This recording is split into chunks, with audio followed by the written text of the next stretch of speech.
Are we getting feedback? Yes, we are. Welcome back to the DST show, ladies and gentlemen. I apologize for the lateness. Just the recovery over after the gym took as long as humanly possible. But it's glad to be here. What's going on, everybody? I can't forget the display. We in the Go Home show of SmackDown. We are finally here. Sorry, I don't have the Don DeMarco one.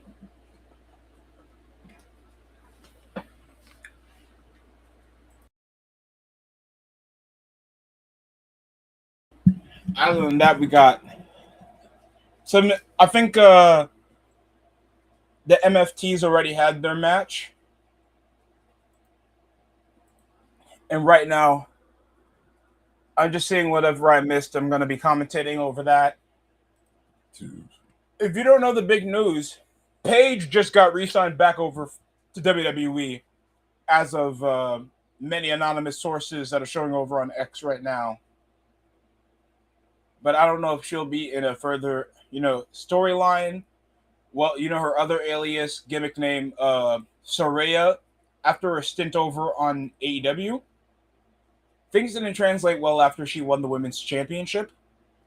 And since then, they've been trying to transition her with factions, segments, matches. I just feel like she's already, below the level of what can even reconcile as high level in the women's division. And she's a ring rat, respectfully, if we're being honest with one another. But y'all don't want to get into that argument.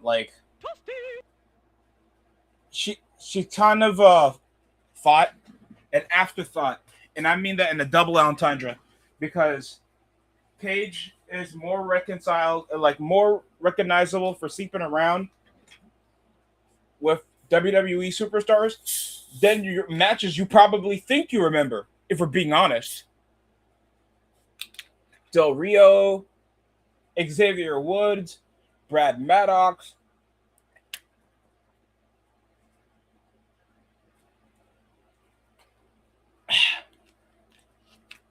And yet every time there's a victimhood affiliation with Paige, when I feel like she has the biggest PR in the WWE roster. So it's a bit crazy. Grayson Waller's still here? Oh, here comes a hot tag. And these guys will not be at WrestleMania or Truth and Damian Priest. Damian Priest has been so downgraded almost every angle they try to put this guy in. And like a multi-month feud with Aleister Black went nowhere. Trying to feud him with Drew McIntyre couldn't go anywhere. Damian Priest is so boring they have to put him with R-Truth just to segment him with a personality after the Judgment Day angle went nowhere. And he couldn't be considered as a top babyface.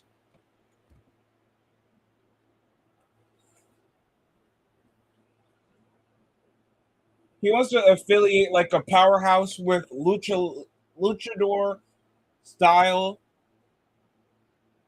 with whatever the hell the Archer of Infamy means. He still believes this NXT-esque mythos gimmick with no depth thinks it's going to get him over. It's not, sadly.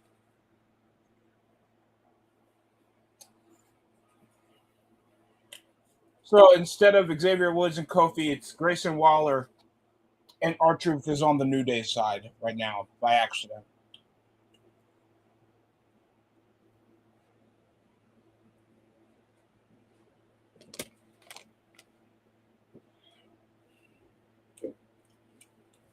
Ooh.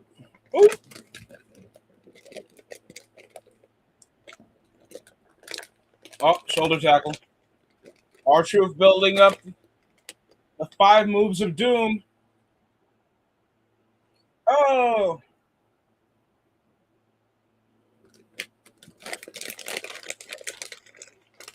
And then a scoop slam.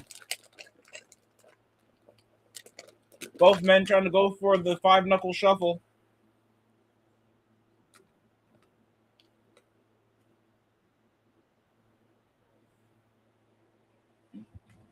Getting a slow ovation from the crowd. You can't see me. 5-knuckle shuffle.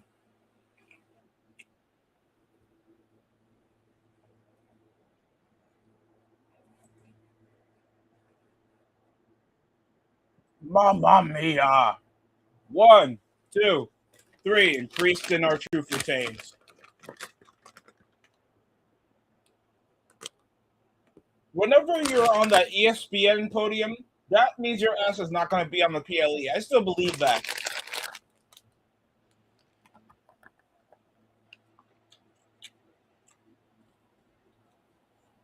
I know that you're affiliated over with the ESPN deal, so you guys have to promote it.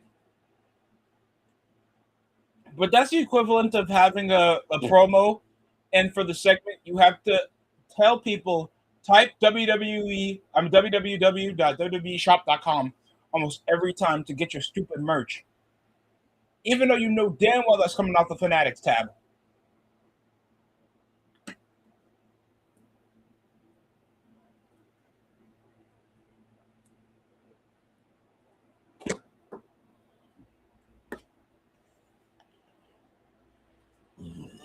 Let's go. Last Friday, going over Pat McAfee's promo one-on-one with Cody Rhodes, how he aligned himself with Randy Orton, trying to bring back the era of Orton, and all it took was not Bob Orton, not Ted DiBiase Jr., hell, not even Kevin Owens. It's Pat McAfee. And the best thing to do is a work shoot angle where they think they know what the fans want, but they know that it's the fans what they don't want. And that gets heat, brother. What? And as soon as people are rewatching this angle, the more they're comparing this to WCW, 2000s WCW, not over the success, but just over the storytelling aspect. And Pat McAfee was also trying to initiate that there was a favoritism between Triple H and with Cody Rhodes. And that's more personal than bringing up his wife, that he got favoritism with the booker. Don't touch Pat McAfee. I need him for the show.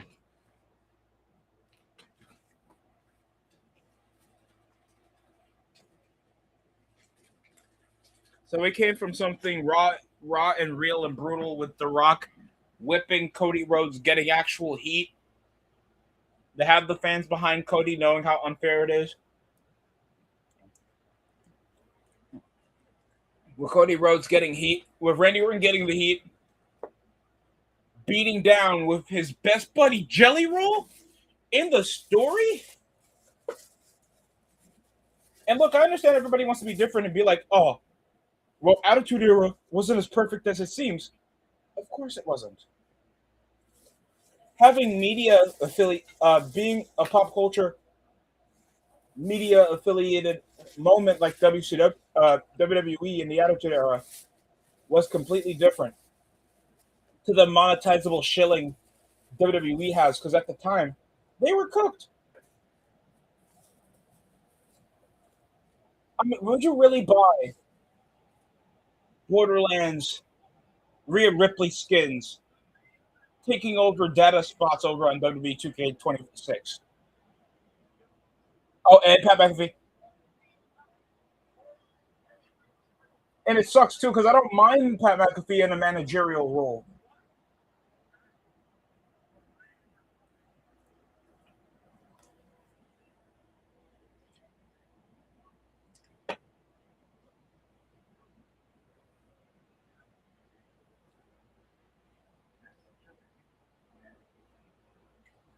Then we have Jade Cargill getting 3 women that have been wrestling more than her, and yet you think you're going to get heat, automatic heat, just to distinctly get Rhea Ripley over. And this has been a poorly invested women's match outside of AJ Lee and Becky Lynch. Hell, I'll even say Liv Morgan and Stephanie Vaqueros have been more developed than Rhea Ripley and Jade Cargill. And it sucks too because I like Jade Cargill. I like her presence, but the way they try to depict her in this rivalry and just try to push her as the automatic chicken shit heel when that bitch looks like she can lift more than me. It's ridiculous. That's not ridiculous. It's not facts. Even the Hurt Syndicate, Bobby Lashley will convincingly face opponents one-on-one. Same thing as the Hurt Business. Or hell, you can go back to WCW. I forgot the something tribe that MVP was managing him still at that time period when Bobby Lashley was winning all the belts. And he was winning convincingly.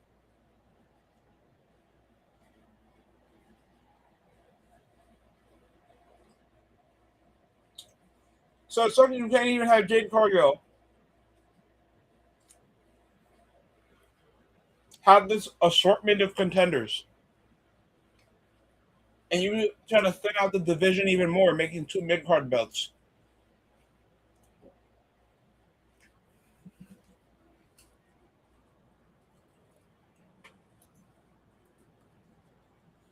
The saddest thing, they don't even have a female booking committee.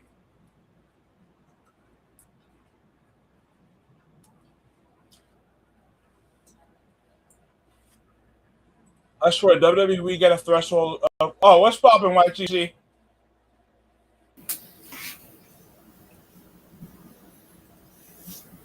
How you doing, man?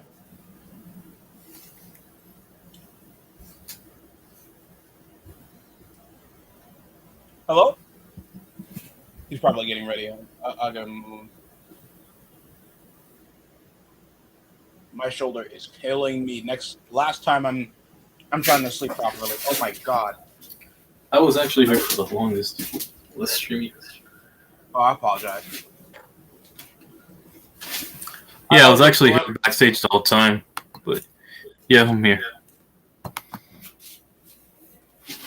I didn't hear the notification. I'm sorry to have you wait. Unless you forget to put the setting, I don't know.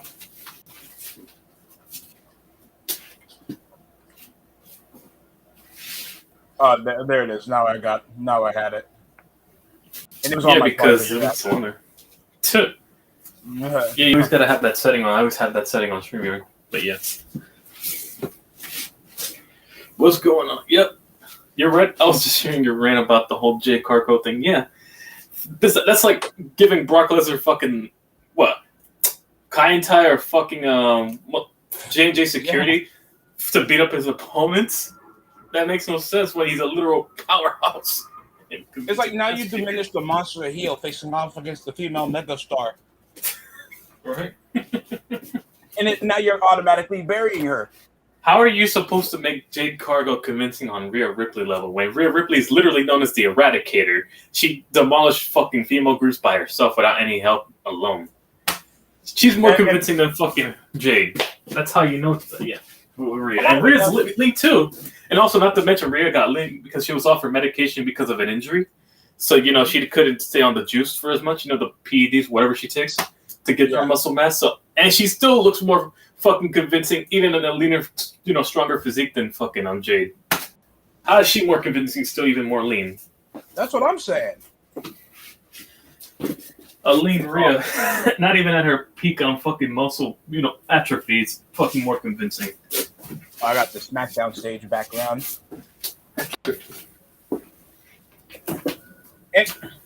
And that's the worst thing too. Is that I'm excited for this match because I know how capable Rhea Ripley can to invest the most out of it, and I like Jade Cargill's moveset. No, she can wrestle. I'm not questioning her move. It's just the way they're booking it. They're both convincing. By the way, I saw what happened on Dynamite. That was such a ploy to make sure there was some attention before WrestleMania. There's no in between. I mean, grass is green. They always do this shit every, leading it because they have to promote their shows or whatever they decide to stream on top of WrestleMania or before WrestleMania. They got to do something. Also, Jesus, Ben Rice, 5 home runs already in the season. Ben Arroz, yeah. Bien Arroz. I'm just saying these like our second to last game against the Angels. Yeah, I went to that game. We fucked it up, 11-4. We got fucking our bullpen, and also Max Fried had for Max Fried standards. He had a horrible game, even though he had a 2.97 ERA, but still, yeah. For Max Fried standards, it was horrible, but yeah. Oh, did you hear about the news for Paige? Oh yeah, she got resigned. They had the most funniest opportunity to do with AJ Lee if she retains the title. Yeah, you know where this is going. They have the most funniest opportunity to ever afterwards. Literally. You can just make her retain the title. 12 years later. My thing is as well for this faction, it's like, they both sustain they both don't like Rhea Ripley. Okay.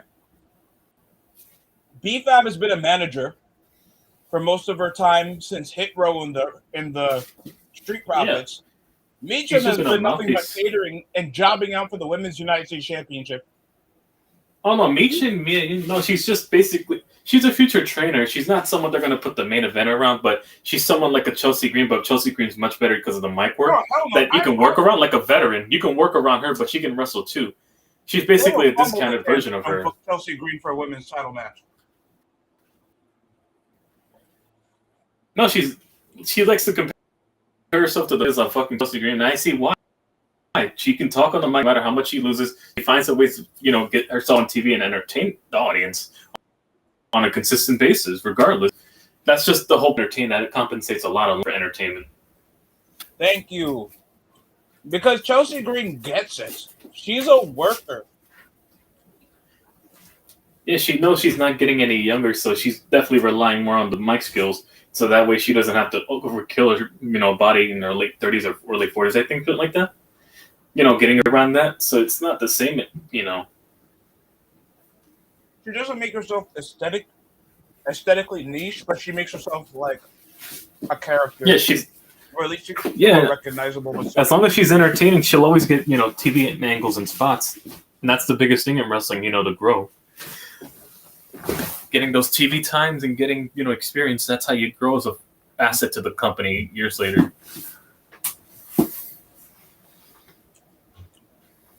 Seriously, instead of Meacham and B-Fab, why not just get two at this rising point, NXT females to come in?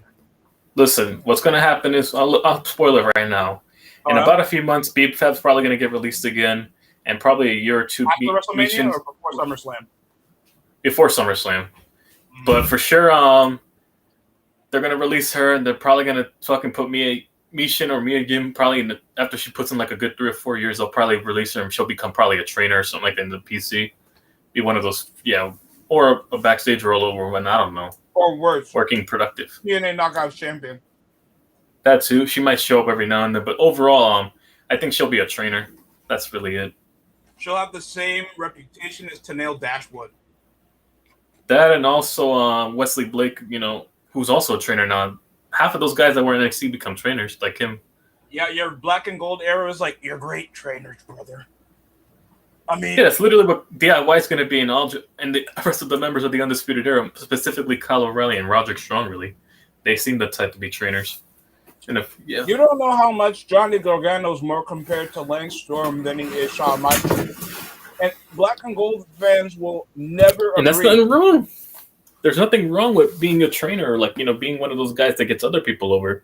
That's literally the equivalent to like fucking Davis Webb being a horrible quarterback in the NFL, but he's a really good offensive-minded coordinator for Bo Nix. Yeah. So that's literally what I can compare it to. Yeah. Oh, did you see the WWE 2K recent content? What recent content? With 2K? Borderlands crossover. Oh, really? No. With Becky Lynch, Rhea Ripley, and CM Punk, I think. Figures. Turn into like psychos. If you ever played the video game, like psychos are like bandits that are like completely lost their minds, and sirens. I played. Oh, I've heard of Borderlands, but I haven't played the game. Obviously. Oh, I know recommend. Yeah. It's a fun experience. You play with a lot of guns and you lose a lot of shit. I recommend. Mostly because I was. Okay, sorry. I'm sorry, Pedro. You go ahead. You were explaining, trying to convince me. I recommend you start with the first 2 games, but but it's heavily more recommended people play Borderlands 2 because you just get the gist of almost every character. It's the most engaging story. You can play it on almost anything. Even my laptop. It's a bit of an outdated gaming laptop, but if you have the materials or you just have your own PlayStation that I already know you have, probably come up in already an affordable price. The game came out like 2011. Oh, that's one of those old terms. Yeah, I play games like Sleeping Dogs, like that. Like those old games that I overlooked. I'm pissed they didn't get a sequel, but it is what it is. I'm sorry they didn't get a remaster. Yeah, Sleeping Dogs. I thought it had some potential, especially after the story. They were going to make sequels. They could have done a sequel in San Francisco with the demographic over there too, and since he has ties over there, the character to California. They could have done it there too. Call her a bitch. You're gonna slap each other, and then you're gonna jump Rhea Ripley for heat, and then she's gonna beat you for the title, White Power. That's how it happened. I'm joking, folks. Oh damn! I did not expect to get that many likes. Jesus. Really? No, I'm on a Reddit, right? It's one of those subreddits called Glow Up. So I was sharing my weight loss transformation, and damn, I did not expect to get that many. Well, I'm very happy that you're still making the progress. I'm just coming from the gym early in the morning. That's why I was still like overtly resting. I'm about to post it later in my mock draft along with my side-by-side comparison because Jesus, I came a long way. My whole face looked like Otis and fucking a puffer fish before at 320. Jesus. I did not realize how much of my streachers were stretched out. No diddy. Oh my God. Nick Aldis is upset.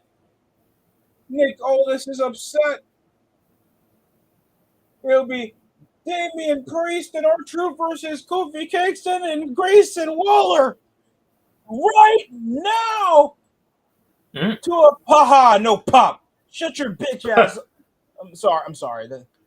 I'd rather than pipe in big crowd noise because nobody really cares. Oh, please, YTC. Austin Theory's on Raw. You forgot that there is a brand split, and yet she lifts the title. I swear, it's like, hey, let's just photo shoot this real quick over the middle of the segment because we got to still initiate this for the championship. Don't tell me they got cheap. Don't tell me they got cheap and used a hologram or some on-screen edit. They probably took the localist PNG file for a fucking title and then probably just pasted it over, acting like we wouldn't notice. Last second edit. I wouldn't be shocked. I'm just glad they didn't do the angle where like they were a tag team, they were friends, and then they broke up, and then they don't like each other, and then they said some mean stuff on Twitter. I mean, the social media shit is true. That angle feels so tongue-in-cheek because Triple H has used prerequisite courses to book wrestling shows for the past 3 years, and we're now getting for the honeymoon phase of Vince McMahon's spite. And I'm not saying Vince McMahon should come back and book the company, Hell, I would just say that he'd be good as a third-party advisor. He's still one of the biggest marketing geniuses in WWE history. Don't get me wrong, but I'm sure somebody that knows how to book characters could help. Oh, and now we got the MFTs here: Tongaloa, Krakatawa, Akuna Matata, Tua and Solo Tagovailoa. I'll stop. Oh, his brother scored a rushing touchdown in the UFL. Just pointless news I wanted to point out. But maybe not pointless because his brother might be, Tua might actually be joining his brother in the UFL after this season, maybe. And here comes Terry and Alistair Black. I'm joking. Oh, Stephanie Stratton. Never mind. Also, I swear the Halo effect is real. I'm not going to lie. Why does Tiffany Stratton have to be a baby face? This Halo effect is real. So if you're not familiar with the Halo effect, apparently it's when you max yourself out, like, you lose weight, you get in shape, take care of your grooming. All of a sudden, as long as you look the part, you can just say the most corniest joke, and if a girl would want to, she would. She will laugh more harder than it should, and you didn't even think it was that funny by comparison. God forbid a white guy gets a bit of emotion. Jackson, shut the fuck up. And stop clapping. It's weird. Ironically, Scat said that. That's a weird cadence. Daddy cream pie. Yeah, he said that. Yeah, I'm sorry you had to hear that. I'm gonna just try to ban the account. That's unrealistic, chat. Shawn No, but that Michaels was is a a great crash out. mentor to the youth over on NXT. He does a great job. Not as good as I did. Remember Black and Gold? Oh God! Don't show me Shawn Michaels bald. No, that hurts. Look at me. Look at me. This is what wrestling does to you. This is what Vader does to you. Talking with Ethan Page. That should be on the main roster. Should have been on the main roster after winning the NXT North American Championship. Ricky Saints, even though I feel like he won't be elevated beyond it. And NXT already has like a massive flaw. Like, there's not a lot of male stars after like a bunch of top faces. The females do better. NXT brand. We all know why. We know there's probably more female to male ratio. More high female concentrated roster, if anything. Oh, please, RTC. I saw a clip on X. Not complaining for obvious reasons, wink, wink. But yeah. They showed me a clip on X of a female wrestler. I'm the best anime girl wrestler. P.S. I do not want to hear girls talking about only men objectify us when you literally dress the part. But whatever. No, YTC. It's objectifying if we say it, but it's no. I more selective morality. If you're her type, hey, listen, it's selective morality at this point. If you're her type, it's not harassment. But if you're definitely out of shape or not her type, it's harassment. Selective morality. Oh, damn. But yeah, selective morality is a bitch. I swear it wasn't harassment. Okay, Vince. Then what is this text message? Yeah. You ugly bitch. Why did you claim you wanted a Cleveland steamer, Vince? Oh God, that's probably what Miz's tag. I swear that's probably what Miz wished his tag team name was from years ago. That's something Vince would probably come up with if he made a tag team with him. If it wasn't for outside of Miz and R-Truth, he probably would have went with his spices and going with the Cleveland steamer or something like that.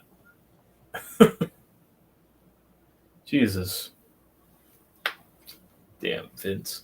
Nothing's out of the realm of possibility with. I saw a cool pair of kicks John Morant has. I know he's had a down season, but I always like his newer shoes. The third one that came out, he had a Jurassic Park crossover. It looks awesome. They have one based on the vehicle that they were driving in the first movie. That's what the color scheme's based. That looks tough. The first Fast, or yeah. Oh, what was that orange? The orange Mustang he was driving? Paul Walker? Oh, no. From Jurassic Park, not Fast and I thought you said Fast and Furious for a second. Never mind. No. Jurassic Park. You know the the little Jeep Cruiser they were driving in with the green with the green secondary color with the yellow. Oh my God, Royce Keys! I missed Royce Keys on an episode of SmackDown. Rare Royce Key sighting? A rare Royce Keys. Crikey, YTC, this isn't a dark match, mate. This is an actual televised program. He was actually mentioned on a televised programming. Watch him get squashed by Sami Zayn after he wins the title in underwhelming fashion, mate.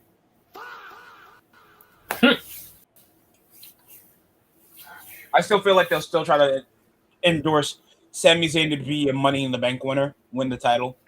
I'm clocking that in. Night one. I don't know if I'll be streaming, but I don't know. If you stream out, maybe I may or may not. We'll see. I'll get some pizza for night one. I'm saving the pizza for. I think I'm saving it for the draft. I'm spoiling my diet for the day, Thursday, Friday, or something like that.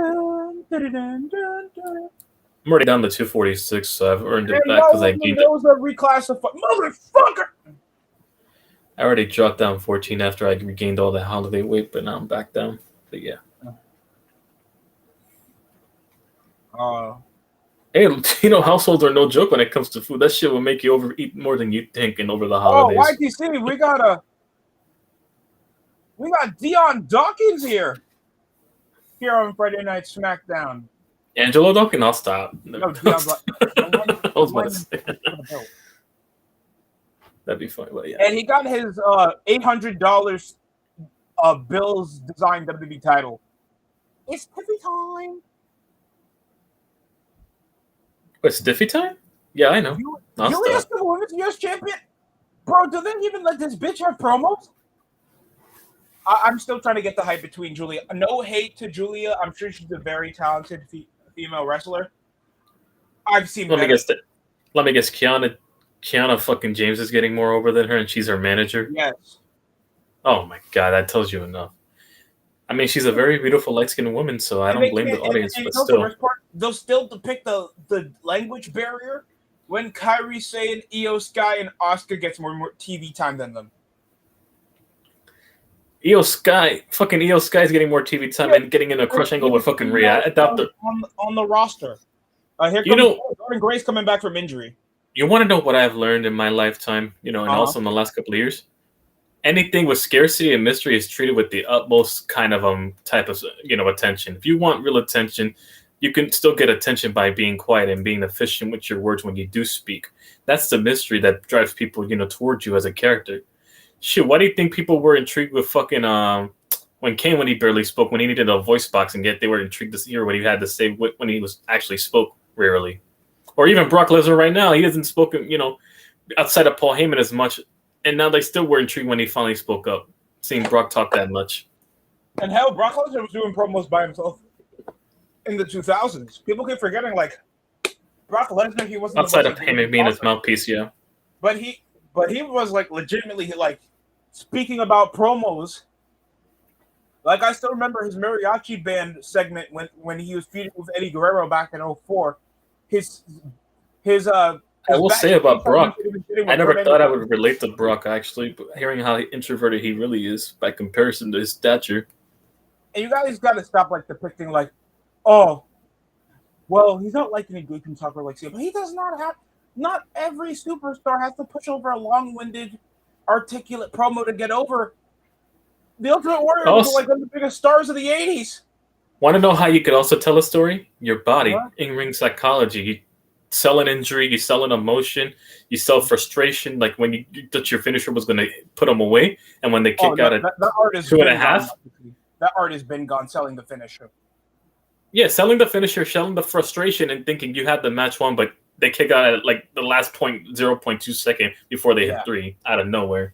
It's Tiffy time. There's no art of in-ring ability no more. The subtlety. It's always the subtle things that matter the most over time. Like when you pick up on the emotions, subconsciously they'll register over time as them being a really good superstar. Even if you don't notice it at first glance, subconsciously you'll notice looking back at it. Bro, you know how much It's like, and you know, and shout out to AEW. I know for the past 2 years it's been getting some flack. Their pay-per-views and sometimes they're saving grace of their content, but sometimes it just feels like just a super show from Dynamite. I was watching Will Ospreay against John Moxley for Dynasty. If anybody doesn't know, John Moxley's Dean Ambrose. He just got leaner, buffer, and balder. When I knew he should have shaved that shit off back in 2013. And Will Ospreay, the art of selling the finish, Ospreay's coming off the jump, just hitting him with the back elbow that's regularly his finisher. 5 times. Moxley kicks out. 5 times. Pile driver to the back of the head. Because he's coming back from the neck injury. Because Will Ospreay was supposed to sell a career-threatening neck injury. Kicks out of 2. This was a mid-card match, guys. And Ospreay was still trying to get his shit in. He didn't want to sell that he can't use full-body reliant abilities like all of his arsenal are acrobatic. And that restricts movement, bro. If I have neck and torsional spinal injuries, I'm not going to do a springboard cutter and then no-sell it, and then I'm going to hit you with a power driver. It's like, oh, never mind, I'm going to hit you with my finish. That is some fuck shit that not even WWE 2K does. Brother was storing infinite finishers like 2K14. Shout out to that game. That shit was my childhood. Not a lot of people talk about that game. That was insane. WWE 2K14 was insane. But other than that, like, that is stuff that has like been such a missed art. If you're telling me you won't watch Chris Benoit versus Kurt Angle Backlash of 2002 and see the difference, 2001 and see the difference between how to work a finisher, look legitimate. Hell, we had the Dudleys selling concussions. Yeah, sell injuries. That's also the art of wrestling right there. You could sell an injury. Selling fucking brain damage. Getting repeated chair shots will restrict you having a chin.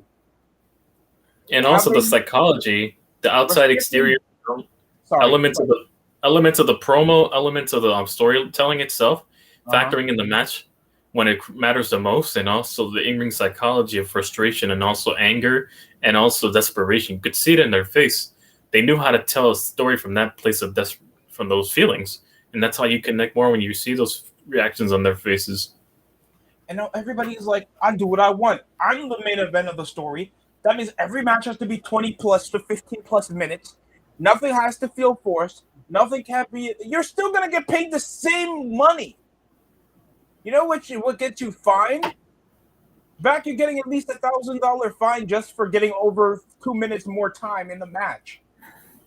Or more importantly, you know what's simple? What's simple? All you have to do, literally, is do more with less. Literally, that's all you have to do. If you're doing that consistently more often than not, and you're making efficiency out of that, you'll last consistently and you'll be a consistent mainstay that people will respect over time, and you'll have a steady income for the next 5 to 10 years with the same stability. Jordan Grace coming around doing the Bama Slammer from fucking Jack Swagger's moveset. Ew. And it sucks too because I like some of the matches from AEW Dynasty, like the tag team match involving 2 Japanese guys against the Young Bucks. It was somewhat entertaining. I was watching with my younger brother. So he was so excited to see Chris Jericho back face Ricochet. And those were matches where it's like, oh, Chris Jericho was selling that he was aging. He also was taking harsh bumps. He was selling the ring apron, the hardest part of the ring, and he was actually selling that he can't take moves where he's laying over on his back or else he's barely going to kick out. And yet the only psychology that Daniel Bryan, because he's on commentary on Dynamite because he's injury prone as fuck still. Just the strategy. I have never heard the kick out being a strategy.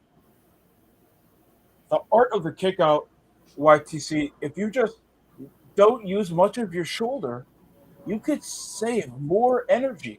You know what else saves more energy? Not doing a tope con hello from the top rope 12 times. You know what else saves more energy? Doing 4 fucking coffin drops to finish a match after I just came from a war with Kenny Omega. You know what You else do is it gradually, not in one sitting. dead ass? I'm trying to get it. I'm trying to get the logic. Oh, roll up into Instead, they a. want to be what? Instead, they want to turn into the Jackson fucking kick bros and just do super kicks like multiple times and thinking that would end at the very end, spamming it and Like being even very Andrade versus anticlimactic. Darby Allin. It was so unconvincing because Darby Allin doesn't fucking sell. He And got to that be sold over as his look, I Iron Man. understand. The guy's Look, popping I like would a understand if rag you're the doll. Undertaker He or your doesn't sell biggest. shit. Look, I would understand if you're big as a motherfucker like the Undertaker, like Big Show or fucking Rick Khali or some shit like that. That you can no sell the monster aspect, but do you see how small Darby Allin is by comparison? That skinny, frail local emo kid would get And look, easily. all love to him. I love watching him in certain match stipulations, but not even have that be on his own advantage, and him just squashing over MJF has beaten Hangman and costed him future championship opportunities. Beat Kenny Omega that was literally winning 2 Federation belts. The Impact title, he won the TNA World Hey, title, and at he this won the point, AEW man, title. at this point, I wouldn't He blame beat fucking Samoa MJF Joe, if Swerve he quit Strickland, right now. If he and you quit have right this now, I guy would get not beaten in mind. under 10 minutes, and you're not even using a weapon. I would not blame MJF right The now if he fuck? quit. He left. If he left today, I would not blame him at all. And I get it. You wanted to sell. You wanted to give some headline before the paper before WrestleMania weekend seals most of the headline until around the SummerSlam build. That's the I problem, get it. though. That's the fucking problem. Both WWE and AEW do this shit for cheap pops, just for like a flash in the pan. Nobody's gonna fucking remember that people are And gonna go on watch their day to day this lives and hinder move on Darby Allin. about it. This might hinder Darby Allin because people already treat him like a transitional champion because they'll probably like try to book over Will Ospreay afterwards. And Darby, I know he's been foreshadowed to be a number one contender before. This dumbass went to climb Mount Everest. They trying to make this motherfucker a Jeff Hardy fucking Lepo sympathy fucking champion. Get the fuck on out of here. Oh, he is not as big as Hardy was in 08 when he was bigger than Obama in that Oh my recession god, era. it's Paige. Mom, is that the guy Obama. who sucked off Xavier Woods? Oh god.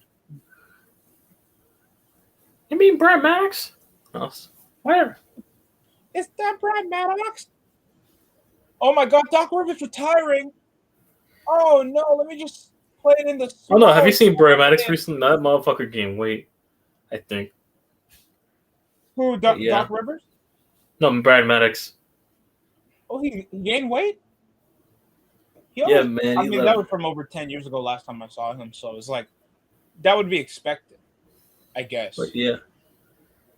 Oh, let me play it a beautiful song for Doc Rivers. Oh, and he works on indies.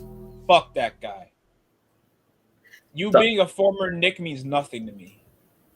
You are a professional in failure. Don't you dare bring up your 2008. Don't bring up your 2008 Mickey Mouse title where you thought you made a group full of misfits like Kevin Garnett, Ray Allen, and Paul Pierce. Yeah, that's a group full of misfits. Yo, is it me or coach? Oh my god, I'm looking at him now. Is it me if he got shit right now? This motherfucker look like he could play fucking Eric Bischoff in a documentary about Hogan or fucking the NWO. Jesus. Oh, and shout out to TNA. Guess what pay-per-view is coming back after like a multi-year hiatus? Lockdown. Every match is a cage match.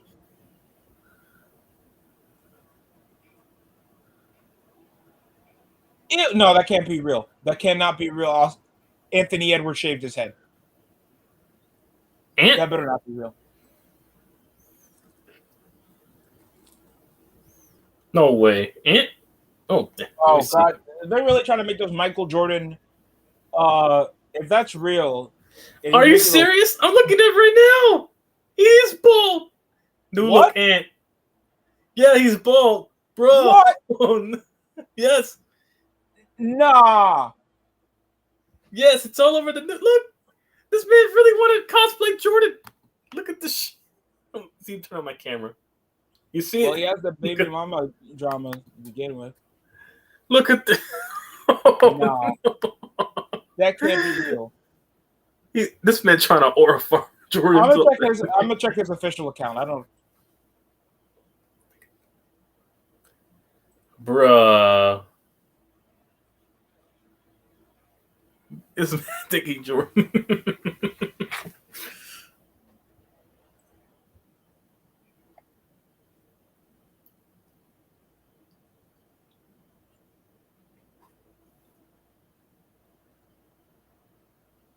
Oh, Never man. mind a false alarm. It was a Reddit thing. I was about to say, I was like, oh god, that we're not pushing these Jordan Son allegations.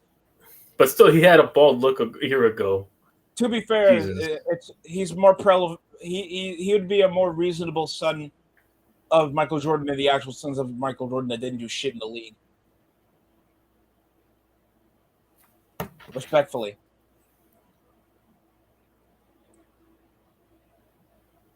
Power Slap is still going? God damn. Show me the money.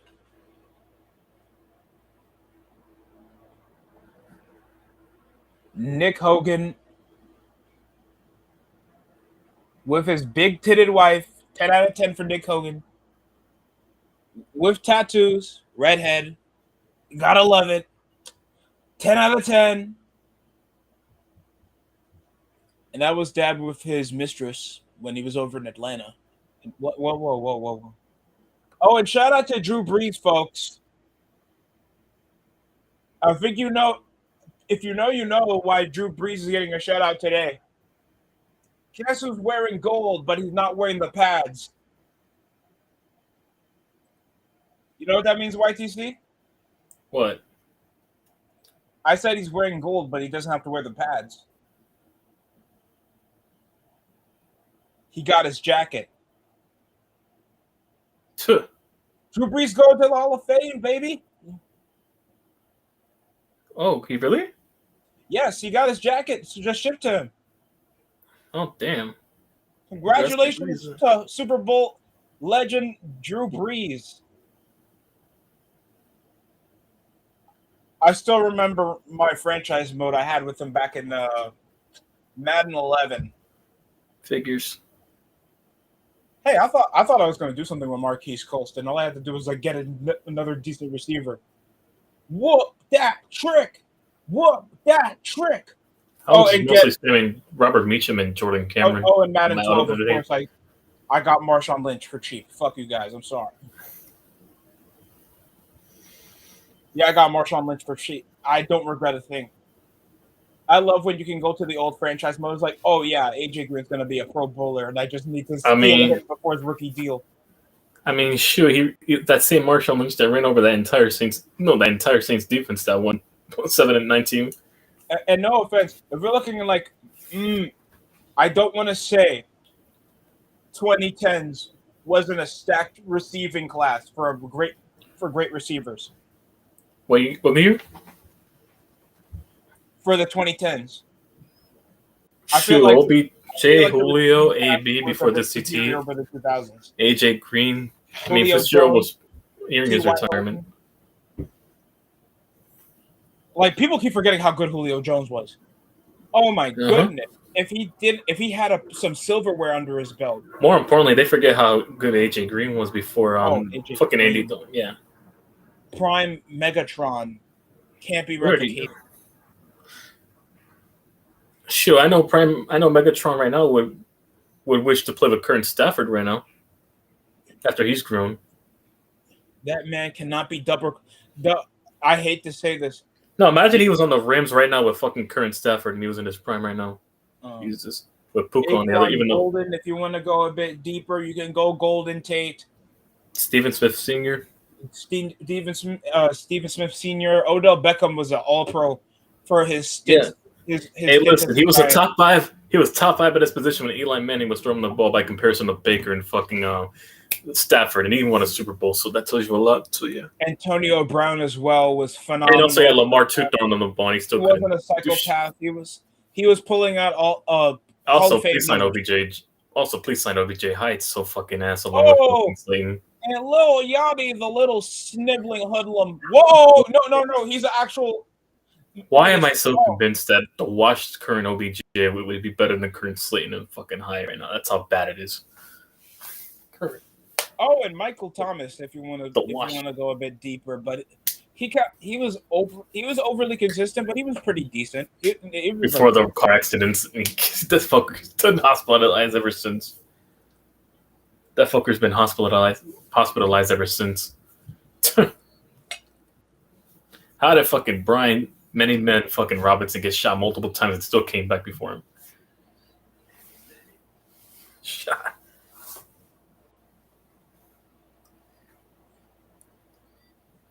Michael Lemon Mendoza Genti. It sounds like a fever dream that should happen. Oh, by the way, you saw the Baltimore Ravens Commanders' new uniforms? The Ravens are the sickest ones I saw so far today. I wasn't big on the Commanders because it feels like we're still trying to keep the. I mean, I don't mind the spear. It does have an element, but they should have just go back to the Redskins if they're just going to go that far. Might as well just go back to the Redskins. Bring your ass home. Oh, whoa. And also bring back the Cleveland Indians. Fuck the Sammy Hogan's coming up, folks. Oh, it's a gingerbread man. Get it? Because he's a ginger? And he's poor. You're a monster. I'm not the monster. He's wearing a phone. Well, edge rushers were a lot more goated in the 2010s. I think people keep forgetting how bad we have it, how good we have it. No, we have it good still currently now with our current generation of pass rushers currently now. They're much better just as much too. Then Ndamukong Suh, even though he's more of a nose. No, we did. With prime JJ Watt. Oh my Calais God. Campbell. Rookies Myles Garrett, bro. Jesus Christ. I mean, Myles Garrett is still outstanding. I know you have an asterisk still. Even though you have that extra game, but still, yeah. But Hall of Fame caliber player. Aaron Donald was outstanding as well. Oh my goodness.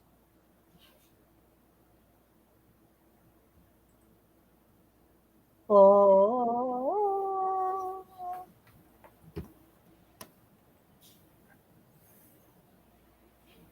All right. He's mocking Sami Zayn with a gingerbread man. Do you know the Muffin Man?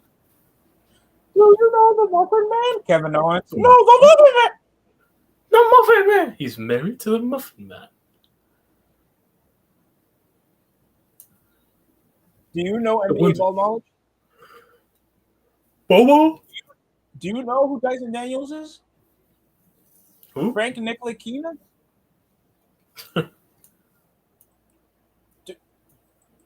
Do you know Dylan Brooke? No, stop. That kind of really. Do you know Zydrunas Ilgauskas? I'm kidding. Oh, yeah, no. Okay. NBA lightweight Ed legend.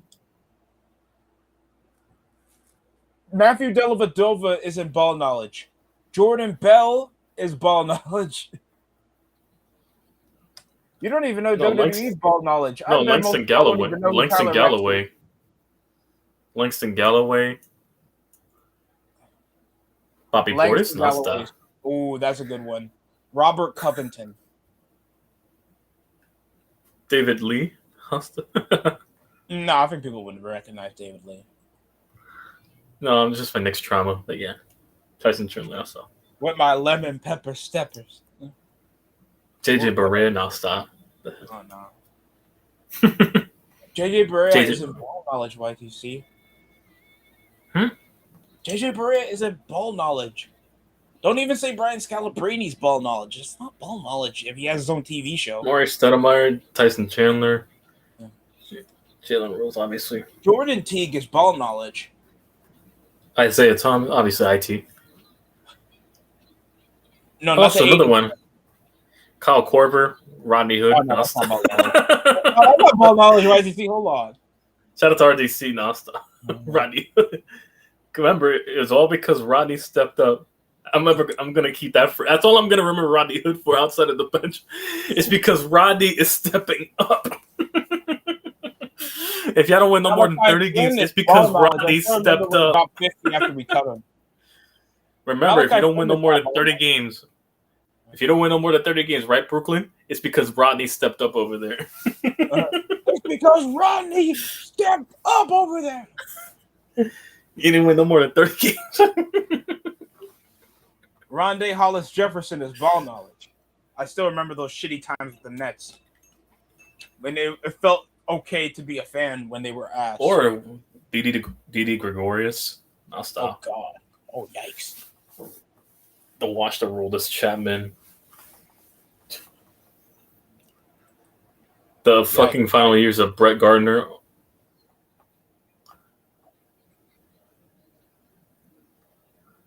I'm trying to remember that 1-3 and deep. Joe Ingles is in ball knowledge. I don't think Joe Ingles is ball knowledge. Joe Ingles? Oh, damn. Fucking, we're on that. He used to play for the fucking Utah Jazz. I'm trying to remember him. No, I also saw Joe Ingles was on the fucking, Bucks as well. I remember from there. He was on we had a stint with the Warriors too. Yeah. Nick Young? I'll stop.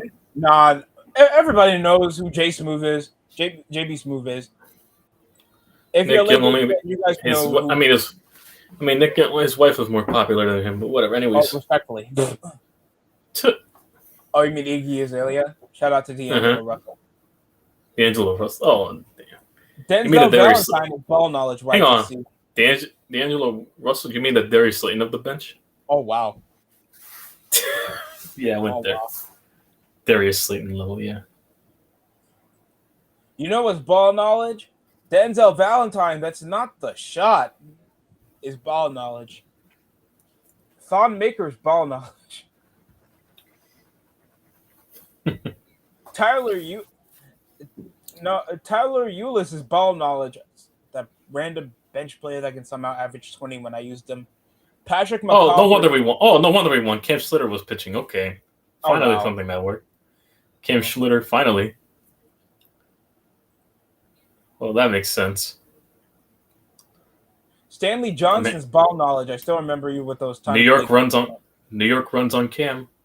Let's go. Every kiss begins with K. Cam Scatterboo, not Cam Schlitter. Too bad they don't run to the other Cam, Cameron Thomas. The black people. Why are people booing? Sammy, you can't say that. You're the baby face.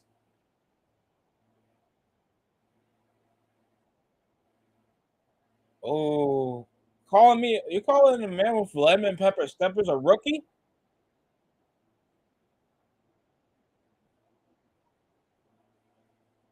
Sammy, you whistled Johnny Knoxville. Shut your bitch ass up.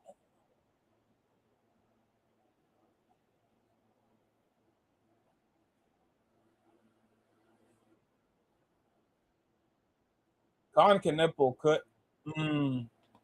I think didn't Cooper Flag already win Rookie of the Year?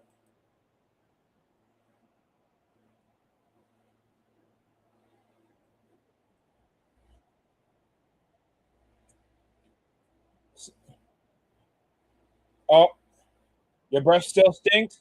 Trick Williams still calling you musty. I'm headlining pay-per-views in 4 months while you still finding yourself.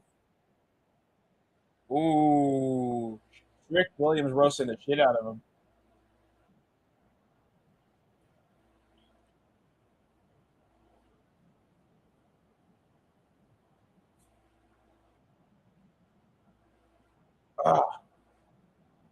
Ooh.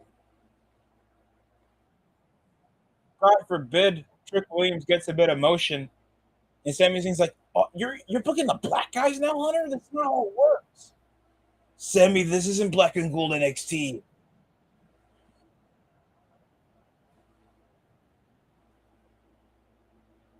Hell, who can name a black champion in Black and Gold NXT except Keith Lee? If we're being honest.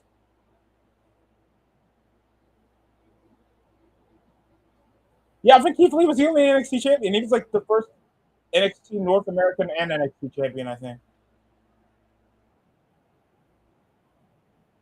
You think you're in my head? You hoodlum?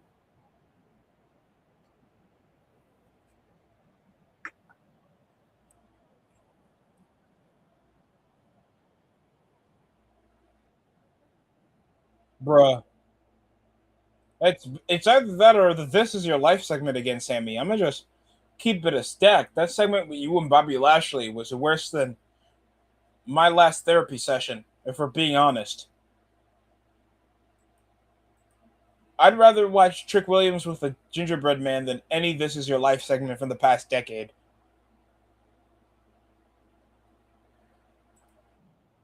Oh God. Oh no.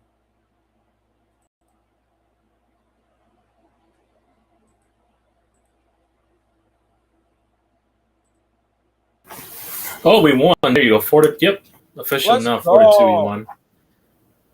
4-2 against the Royals. So yeah. All right. We I didn't don't win the feel series like against the Randy at Angels, all. but No yeah. hype, no energy. The stage looks terrible. Randy Orton versus Cody Rhodes completely messed up. I could have been. Oh yeah, I saw the stage design earlier. I could have made that fucking stage. That shit was You could horrible. have made that What on a an old dummy. WWE 2K game back on the previous generation of consoles. Yeah, that From fucking 15 PS3 plus era years of ago. WWE 13. I could have made that arena. Roman Reigns WWE. versus CM Punk feels underwhelming. Jade Cargill and Ripley. Just like we explained earlier in the stream, it's been poor. Zero excitement in the main event. We're cooked. And it just is a good description.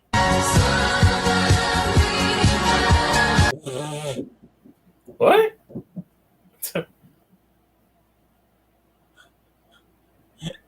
That's me tapping out. You can't even watch it on the show. You can't even watch it in your local bar over in Nevada.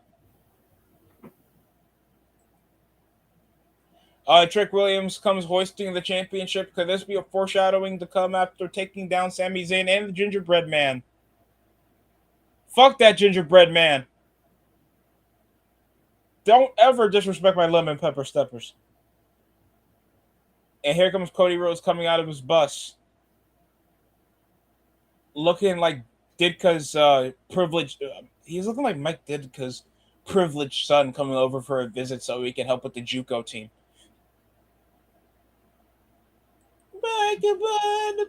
Oh, look, it's Cody. That Erica Kirk? I apologize. I was fucked up. No, she looks like someone from Prison Break, though, but I don't know if they would get the reference, but whatever. Well, she's a mourning widow in the time that I guess she was doing some type of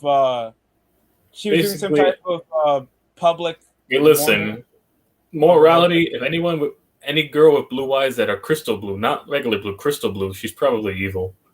I don't know what type of mourning widow like comes in and just does a whole. You think you know me? For a widow, yeah, she definitely has a funny way of grieving, or if she is.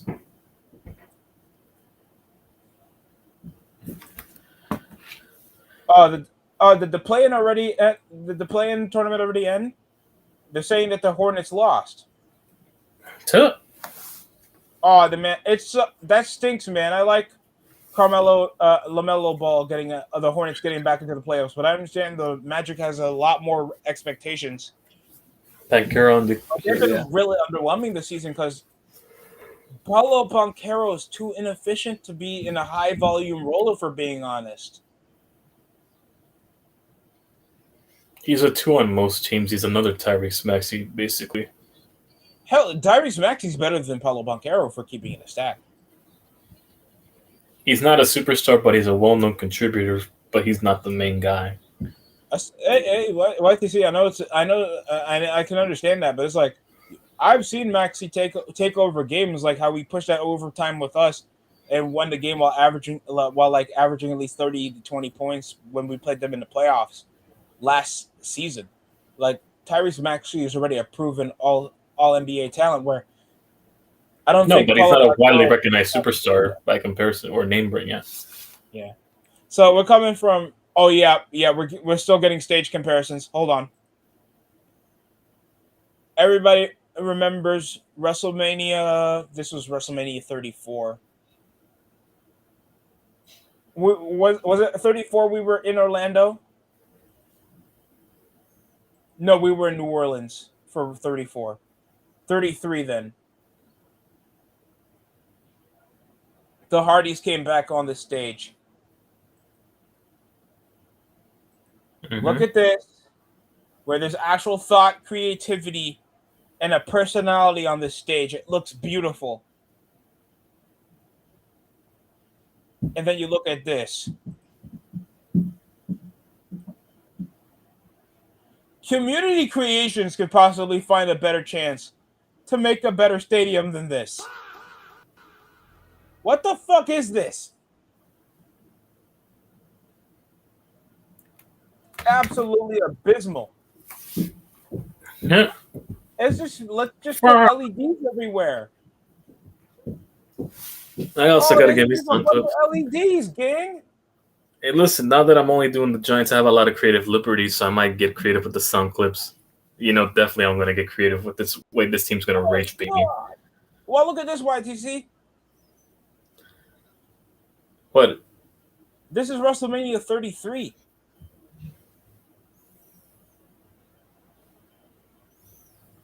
When we were in Orlando, the Hardy Boys came back on this stage when Roman Reigns beat The Undertaker. And that was a one-night event. What the fuck is this? Even Coachella has a better creative stage than this. And Nia Jax, goddamn, she's taking Ozempic, isn't she? And Lash Legends bringing over that they are dominating the women's tag division that only has 4 female tag teams. And at least 2 of them are temporary because I know they'll break up Alexa Bliss and Charlotte Flair before SummerSlam. And I know damn well they'll try to force the titles on the Bellas because they've been like the most like female dynamic duo with the biggest PR knowing their relationships.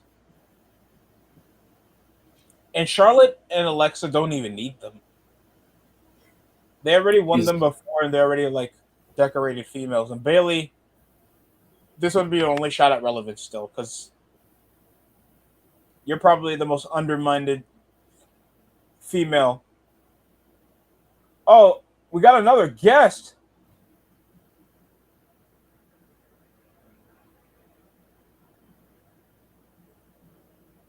Are you sure?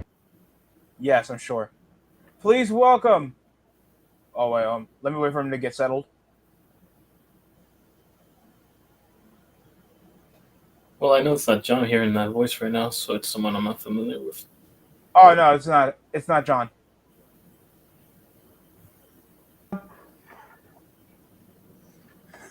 And it's Swerve. Oh, you want me to give you a bit more time? Yeah, no, I just dropped my TV that I'm using it on, so. Oh my goodness. Version 1. What's up, guys? I was looking at that. Oh, please let this TV work. I was looking at the stage. That's no way. That's the stage. That's the stage for WrestleMania. Yeah, we came from legitimate theme park where it looks like I'd love to bring my kids. Universal Studios, yeah, Universal Studios in Orlando. You're 30 years old, but you still want to go to Coachella. That's the irony of it. Wrestling right now is literally sports Coachella right now. And look at the demographic they want at their events. They want the people to brag about, oh, I went to this event. Motherfucker, I went to it before I got fucking still in the previous WrestleManias when it had life and the working common man could afford to go to Mania. And they don't try to block out the you're not special audience to watch it in local bar watch-alongs. I'm like, you're not that special. So I should bring the champagne and celebrate this night of extravaganzas and celebrities and Whoopi Goldberg and Tina Fey and everybody from Kelly Rowland. All you got to do is just damn. Hey, listen, you know what? I'm gonna lock in next year. Maybe they might put me on the WrestleMania card by getting over 1 million subscribers, some shit like that on Twitch. I might have to lock in every match over there. We'll get Tyson. That's possible. That's how maybe putting any Twitch. That's how what's her name? Liv Morgan got the world title. Oh, they'd be putting everybody who's whack. That'll be the time we're getting down to my trainings. Sorry, repeat that one more time. Anybody I'm who's sorry, whacked that gets a world title. Oh no, it's all good. I was gonna everybody that's whacked that has a world title, it's because of their views and their followers. Liv Morgan. That's why I think what's her name? Ronda Rousey wanted to lose the title to her so badly because she has the most female followers than anybody, I think, or she's right up there. And it makes sense. Like she played them, like, and who else? It's just but how's Twitter taken to this new stage setup? Have you gone on there? Are they? Oh, negatively. Well, we're on X right now, and negatively as the Snow White reviews. The N-word. Yeah. There's worse stages. Shout out to WrestleMania 35 when we were back at MetLife. I was literally before the pandemic, before everything went to shit. I agree with you. Your friend up on here, the created WWE 2K, they make way better stages than what WrestleMania is. Oh my god! I still remember the one they had. The WWE 2K14 had their own little makeshift WrestleMania 30 because when the game came out, it was around the fall, so they didn't foreshadow what the stage would look like, and that looked way better than the original stage. Hell, any stage. Even AEW stages look better than the current WrestleMania one. They're definitely not worse, that's for sure. They might be equal, definitely not worse. And that's crazy to say. All they did was just copy and paste anything you'd see on Raw and SmackDown or any regular stadium pay-per-view. That's all they do. Personality. You could look at like even WCW 2000 stages and feel like, I can waste a whole band. When I look at that, it really looks like a Monday Night Raw stage from back in the day where like that was the main Titantron in the middle, Vince McMahon coming out in the middle and the side. And if I'm being too critical, the only thing that's sort of different is the WrestleMania going vertical in red. You take that out, that's a Monday Night Raw set right there, then and there. Hell, they'll probably not change it after the go-home show. I mean, after the post show. And then Jelly Roll comes in and turns heel on Cody. Oh God. And all that church music is going to go down the drain. I forgot. That guy has the World Cup theme song. It's probably the worst World Cup theme song I've heard, bro. And I remember... who's that? Jelly Roll. He's doing the theme song. Ozempic, man. Jelly Roll. Ozempic. Ozempic. Imagine if his name was that. Ozempic Roll. When he comes out, his name is in fine print, just like the side effects of it. You just gotta read it. May cause death. Oh, Jelly Roll! Oh, hashtag to the drag race. Jesus Christ. What is this, WrestleMania 17?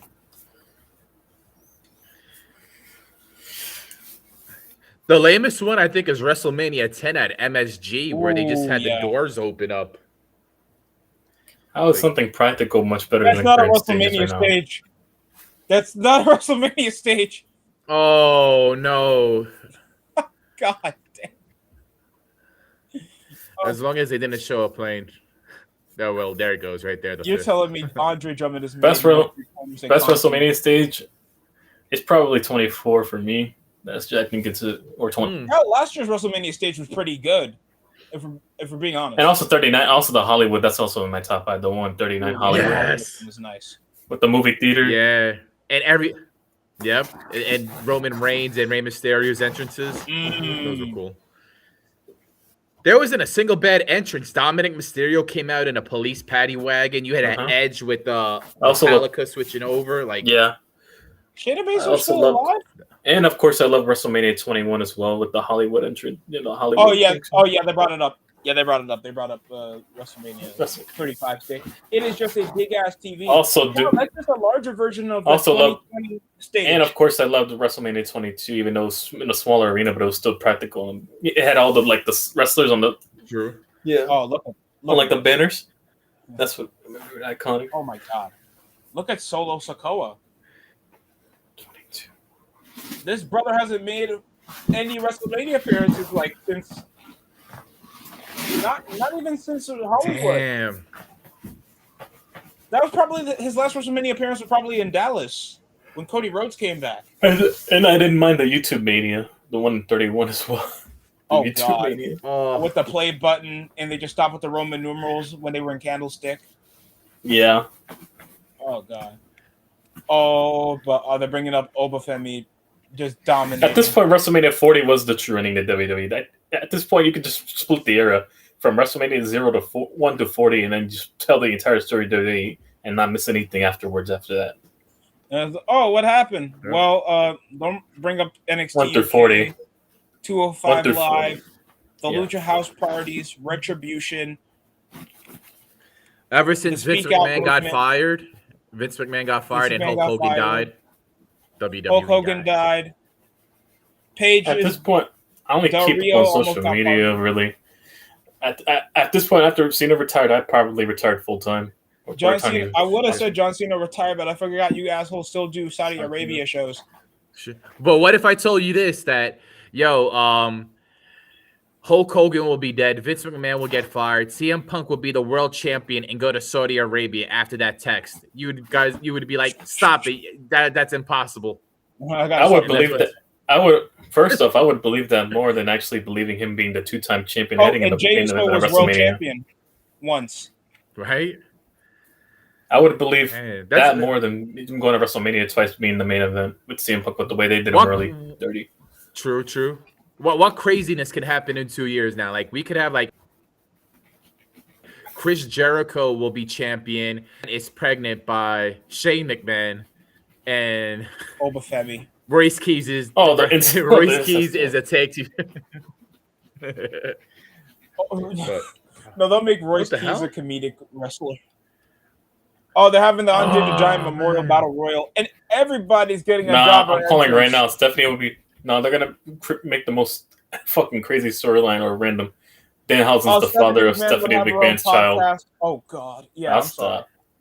The cursed child. Now stop. You cursed Triple H. Yep. She comes out with makeup. Oh, you saw the thing he did with the Knicks. Oh, yeah, you saw the thing he did with Stephen A. DST. You saw the shit he did with Stephen A. when he was on the show. What happened? Oh, with Dan. He cursed us. No way. He cursed them, so therefore by proxy us. He cursed us, man. If we get bounced, we're blaming Danhausen. Oh man. Fuck Danhausen. Fuck. But then again, But then again, we were already cursed to Knicks, so maybe he might have reversed the curse by accident. So if we win the finals, we might have to thank Danhausen then. Oh, it's Joe Hendry. Because it takes a curse to offset a curse. Tournament. It might take a curse to offset a curse because we haven't. It seems like Joe Hendry is making an appearance. And if he does that next, can he do that? Can he do the boat trip next? If that works. Oh, get the Mets. Everybody, the Jets. The Mets. Oh God! Yeah. You need new alcohol. Hey, Geno Smith is back. Do you have to have? Is my microphone messing up on your end by any chance or no? No. I don't want to. All right, I didn't want it to be squealing or anything. Sorry about that. But Geno Smith is back with the Jets. Yeah, he got traded for some late round picks. They could have had him for a cheaper contract as well, because I'm not even under angry. 48 hours. So you could just wait until he was like an official free agent. Gino? Mark Sanchez as a backup. Oh God! So how did you survive? So how did you survive the Justin Fields era? I'm just asking for a friend. Imagine telling a Jets fan from 12 years ago, "We just got Aaron Rodgers, and that only lasted 2 seasons." And Geno Smith back. And we got Geno Smith back. Mark Sanchez is doing a bit. And he was a Pro Bowler when he left. We forgot Geno Smith was a Pro Bowler with the Seahawks. But then they won with the quarterback they drafted. We drafted Sam Darnold. Remember Sam Darnold? Yeah, he won a Super Bowl. Oh my God, we did. Hey. Yeah. The alcoholism rate in New York should be up by now. Hey, listen. At this point, just hang up the banner. You know what? For the Jets, just hang up a banner. Super Bowl champion. You know what? Hang up that proxy banner. Stopping the. Oh my God. Yeah. You know what? No, the Jets should hang a banner next to MetLife saying, at least we drafted Sam Darnold to stop the Patriots 8 years later, some shit like that. To winning a Super Bowl. The Jets are the NXT for Seahawks. Oh God, no, they're the black and gold NXT of the Seahawks. Even though Black and Gold NXT, hell, I'll say like No, the Titans are going to be the NXT Giants NXT at this point. They're taking all our leftovers. Oh man. NXT So 2.0 has done a better job of future talent than Black and Gold NXT. I'll die by that. what team is Justin Fields with now? So they're gonna probably do well. The Chiefs Oh, the and his Kansas City Colt. Chiefs because Patrick Mahomes The is Chiefs. The Chiefs and his Colt. I've never seen a 10-win But quarterback he's going to get be dick starting right so because hard. Mahomes got No, hurt. did he? He's not backing up Mahomes. That man is not a quarterback. I've never seen a guy get so defended, but yeah. Oh, he's a pussy in the pocket when I've seen him play for the Jets. He's so Pussy in the indecisive, pocket. He's going to get screwed. This Oh, motherfucker wow. makes this I didn't even notice. motherfucker makes Helen Keller look like a fucking scholar reading a defense. I thought that was Helen Keller, Elias. Jesus Christ. I thought that was Elias. Who the hell is that? Oh, I'm sorry, Elijah. so thinking- I hate TNA. I am not forgiving that shit. Negative 10 yards in one game. I had more on the couch one game than this fucker had against the Broncos shit. that one game. Sitting on my ass on the couch. Yeah, passing yards. Well, Garrett Wilson might leave too. Jesus, man. The Jets like shooting themselves in the foot at this point. God forbid the Knicks don't make it to the conference finals. I'm gonna lose it. Listen, the Knicks are the only thing I have. I already know the Yankees are doing what the Yankees do, and then the Giants are the Giants, and then there's just no. yeah. I put Rangers. a I don't know timer how we for got July. bottom 5. I put a timer for July when the Yankees disappoint. No, me don't for worry. July. We're gonna. This is the part of the year we had a small slump right now. We're gonna get back up, but somehow we're gonna fuck up in mid-July or some shit like that, and then somehow win the conference by like the fucking September or some shit. It's the same cycle. Yeah. We'll start putting Jazz Chisholm under the bus like we did for Anthony Volpe, and then we'll start be blaming our pitching staff again. Yep. Same cycle again. Yep. But we're gonna be on the rise right now, so enjoy it while you can, and then afterwards we're gonna stick it. I'm gonna just learn how to laugh about it, like watching the Mets get swept by the A's. This is me laughing after Darius Slayton drops another crucial third down or something like that, or me breach baiting or something like that. But losing to the Rockies is more embarrassing. At least Or Shane Bowen calling a wrong formation and making choke job. 1 to 2. Chris Sabin and Alex Shelley are still here. They're in the catering rumble. Oh my God, they're in the Andre the Giant Memorial Battle catering. Who got over last time winning this thing? Nakamura's here. Jesus. And Joe Hendry. I don't remember anybody getting over the Memorial Battle. What's the point of having it? Just to honor one man's memory, and you don't even put the man over winning it? Oh my God, is that Apollo Crew? You see, guys? You see, the website works. They had a chance. They had a chance to make Cesaro main eventer after that Andre the Giant Memorial Battle he won. They're not even doing shit. Look how that Apollo lasted. Crews just looks like every abusive black husband in any Tyler Perry film, and then you got oh no, I can't unsee now. Jesus. Matt Cardona. No, why he remind me of No, why does he remind me of No, why does he remind me of Jody from Baby Boy or some shit like that? I don't know. Hey, yeah, I went there. Jody. Black WWE superstars be on Tyler Perry films. I remember David Utunga. I called it. David Utunga, they made him the He was in Miss Dia's like funeral movie. Yeah, I saw that one, yeah. That was like my biggest prediction. I never expected to actually come true. Let me guess. They make every light skin the material quote unquote husband, and then they make that bald dude the villain. Docs was right. Or the manipulative nice guy. Did they make him go back to his DJ Z look? Jackie Oh damn! And here I thought we were racist in Hispanic countries because what's funny is that in fucking American movies they depict Hispanics with their actual culture, but in Hispanic culture, like when you watch the telenovelas and shit like that, they make them more fair, complex, or whiter by comparison to the American culture.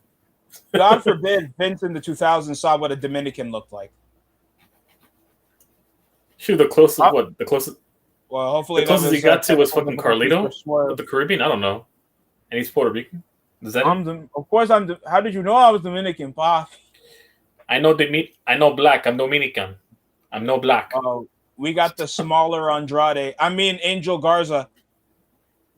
I'm no black. Ray Phoenix should not be here. Why does he have to even compete in the Andre the Giant Memorial Battle Royal? You're in the ladder match for the Intercontinental Championship with Penta in them. Why are you wasting your energy here to just do high spots for Krakatawa? No, but I got a more fair complexion, so I can't get roasting on them. I have a more Oh, fair and he got complexion like in eliminated person, by Kyle Lager. even though I'm more tan. But yeah, Oh no, my living in God, a it's Matt Cardona. And Ilya Dragunov, former United States champion. You're not even going to be on the show for WrestleMania. You're in the go home show. And I called it, by the way, YTC. living in America. Kid Sasha by Nakamura Catering and Aleister Karrion Cross Black eliminates Nakamura. Also, I think I have that Michael Jackson skin disease at this point. Because how the fuck I go from pale skin in the fucking winter, and all of a sudden I go through 2 or 3 days of the hot weather, and I'm all of a sudden tan fully again, completely. Well, YTC, you made. I got the reverse Michael Jackson syndrome. You got revitiligo. No, you got vitiligo. My friend. Oh, Otis using his autism strength, his second chromosome strength. Yeah. Duck it! Duck it! Yeah. In spirit, even though he's not there. Oh man, he was like the biggest baby face for like 3 months. This man was like got a kiss. Mandy Rose. This motherfucker kissed Mandy Rose. Enough said. He did more shit than half of the people get in their lifetime already just for that one kiss. That tells you what. If she wanted to, she will. If she wanted to. I'm jealous of you being with fucking Meacham when Mandy Rose be kissing Otis of all people. If she wanted to, she will. As long as you know how to play the game, that's all you have to do. Oh, by the way, Literally. This is when you know NXT champion ate shit. Depressed Johnny Gargano gets eliminated. Nakamura gets eliminated. Aleister Black is about to be eliminated probably. Yeah. Oh my God, the depression hearing that. Yeah, black and gold. Your black and gold goats ate shit. And they're getting in the catering rumble to not be at WrestleMania. While LA Knight will be in his second straight WrestleMania. And he was a manager on NXT 2.0. Joe Hendry should have been on the main roster as soon as he debuted against Randy Orton back at WrestleMania last year.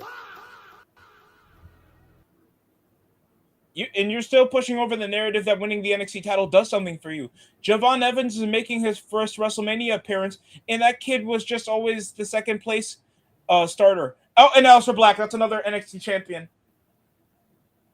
I'll see you in catering. You won't even be at Backlash. Stop thinking winning the NXT title makes you important, folks.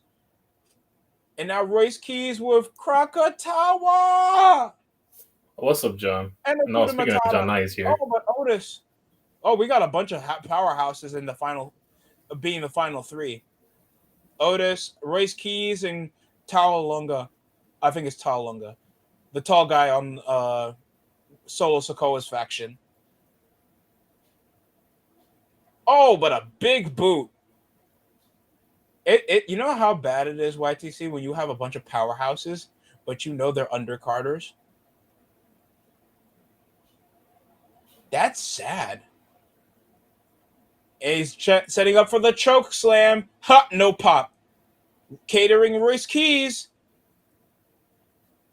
I swear, I think winning the Andre the Giant Memorial Battle Royal puts you in a purgatory that people don't want to get in an argument with. Oh, yeah, and Royce Keys, yeah. Royce Keys, you're going to be a permanent upper mid-carder. Shout out. No, why does Royce Keys sound like a power forward in the NBA that, probably get relegated to, like, the fucking Utah Jazz or some shit like that? I don't know. What's poppin', John Jay? Shout out. What's going on?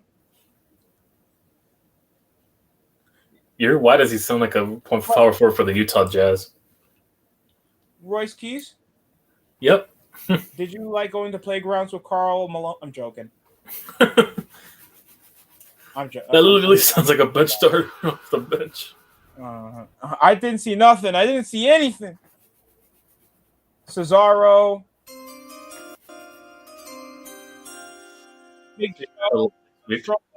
None of these guys became vocal points on the episode. Baron Corbin. Also, you saw the Lambs uniforms, and he was used as a scapegoat. Speaking of new uniforms, right? You saw that Rams uniform basically cue the Greg Heffley meme before and before. That crap. Before and after before. Literally, all they did was he did nothing but step back. Why not go back to the golden navy color scheme? Hell, that coffee creamer color would have been better than that shit. It's overly vibrant. That I'm coffee, not a big fan of it. But no, the Ravens one was badass, and the Commanders, all they did was just put a spear. That's all it is. A spear. Thanks. John Cena will be the host tomorrow, 6 Eastern. I got to schedule my pizza pickup. Oh yeah, I do pizza pickups now. I don't order delivery. Fuck them $5 delivery fees. I go and get my workout in. It's like, okay, so what's gonna be the thing? We're gonna book you in a winning streak. Hey, listen. Yeah, it's better to go pick it up in person too. You get a discount on like a quarter of calories just for walking and going back. Anyways, you'll get it for because I'm sorry. Because an average pizza pie is like 2,200 to 2,500 calories depending on the toppings you put.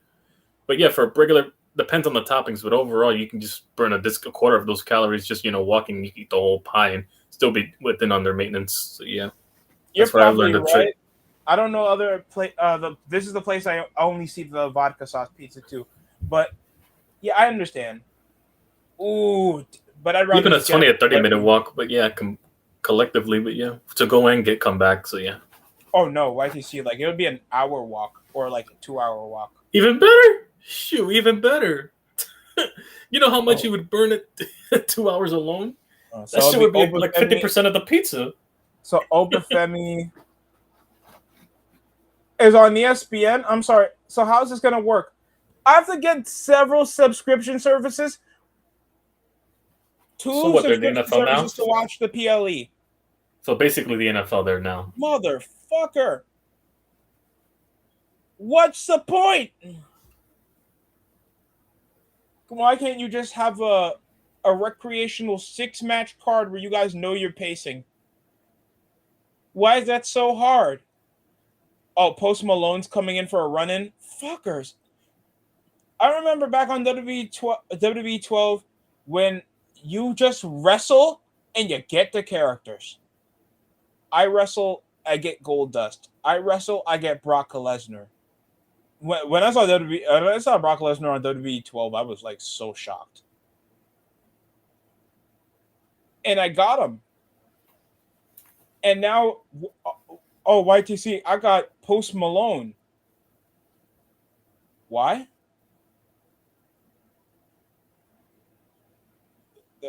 I listened to White Iverson back at oh my god, that was like 2018, dude. What? There had to be a purpose. You spent $250. You could have got yourself a pair of Jordans, Jim. You're still wearing fucking Skechers. Oh my god, what the hell's wrong with you? You could have gotten yourself a Jackson Dart jersey. Sure, I would love. Don't threaten me with a good time. I got my PlayStation right here, YTC. Don't threaten me with a good time. Oh, by the way, I saw Black Cat in the new Marvel game. Also, speaking of the Giants, Dexter, go fuck yourself if you want your 30 mil. As long as you don't go to the ops, I don't give a fuck. But yeah. What? Hey, listen, he doesn't want to be here, basically. He doesn't want a contract from us. This fucker wants out. He's frustrated with Shane, basically. Oh, fuck you, WWE 2K. You guys are already on sale. If he doesn't want to be here. Hey, listen, trade him on out. Tell him to get his bread. Give us our first round or whatever other compensation picks you want to give us, and we'll go from there. I bet he'll go for some cash compensation and some late picks. I think the Giants will be petty. They deserve to be petty, in my opinion. I mean, he's the one that signed the contract. He had 3 years left on that contract. It's not he has a shitty representative team that didn't read the fine print of the guarantees that he would be getting in the next 2 years of his final years. Blame that on his agency that he hired. So it's not our fault. The market inflated, and also that WWE 2K launched 2K26 launched back in March. Why is it already 20% off? So that tells you enough right there. It's already a markdown price and under a month of launch. While some of these games that are getting discounted, people would rather play Arc Raiders, the new Resident Evil game. You can now get Requiem at some point. I heard the gameplay. I really want to get it so badly, but waiting for the discounts. YTC, I wanted to get Metal Gear Solid. You think I want to play WWE 2K? What are you missing? I don't want to play with AAA wrestlers. For now, though, Vikingo. But for now, I'm trying to platinum fucking 0 and 1. I'm gonna platinum the And original motherfuckers, like, trilogy. you didn't play a showcase mode of CM Punk before. Like WWE 2K15 never happened. If you don't go fuck yourself. Oh yeah, they did a thing with CM Punk and John Cena. I think the storyline thing. Night of Champions 2012. I played 2K15. Stop it. SummerSlam 2013 with John Cena and Daniel Money in the Bryan. Bank 2011 with John Cena. Like, what am I missing? Yeah, and also that Raw match that for the number one contendership for but WrestleMania YTC, 29. don't you want to play as Cody Rhodes when he had that pectoral injury back at Hell in a Cell against Seth Rollins? Wait, what? Nigga, that's not CM Punk's career. That is not CM Punk's career. And then they'll do a random gauntlet match to be the final mission. Oh, but if you want to unlock this character so you can CM Punk's get career community creations, YTC, you know what? play their ultimate More team. importantly, you know who's due for a showcase? Where the fuck is Randy Orton's showcase? And I still haven't seen his yet. He's like the most WWE guy there. And he doesn't. You know how long you could expand chapters in John DLC Cena's just the Randy Orton rivalry. story, Randy Orton's career alone. Randy Orton versus Rey Mysterio and Kurt Angle. His matches with Undertaker in his early career, like literally. He's literally Batista. wrestling against Cody Rhodes.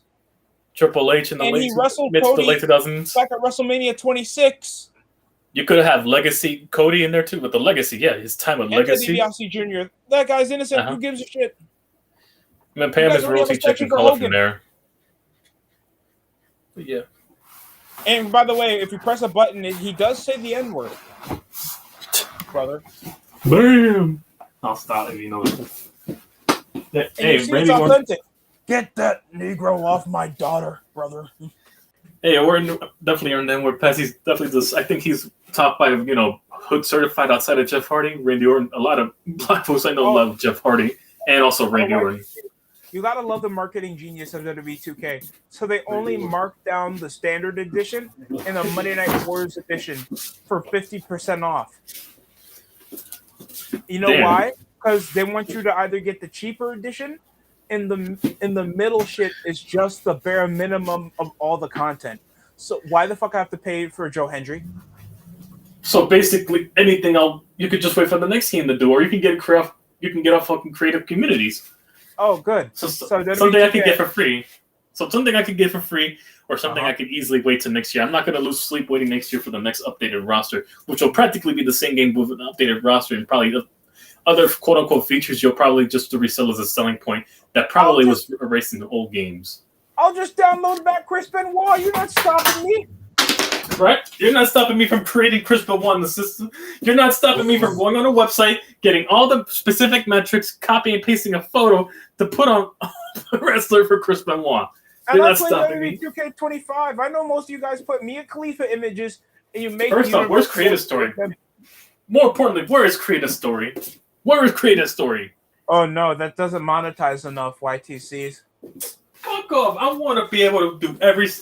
Remember when you used to do Creative Story, you could upload it to the community servers? Yeah. I wanted to do one for fucking every WrestleMania or every prominent pay-per-view in the 2000s, man.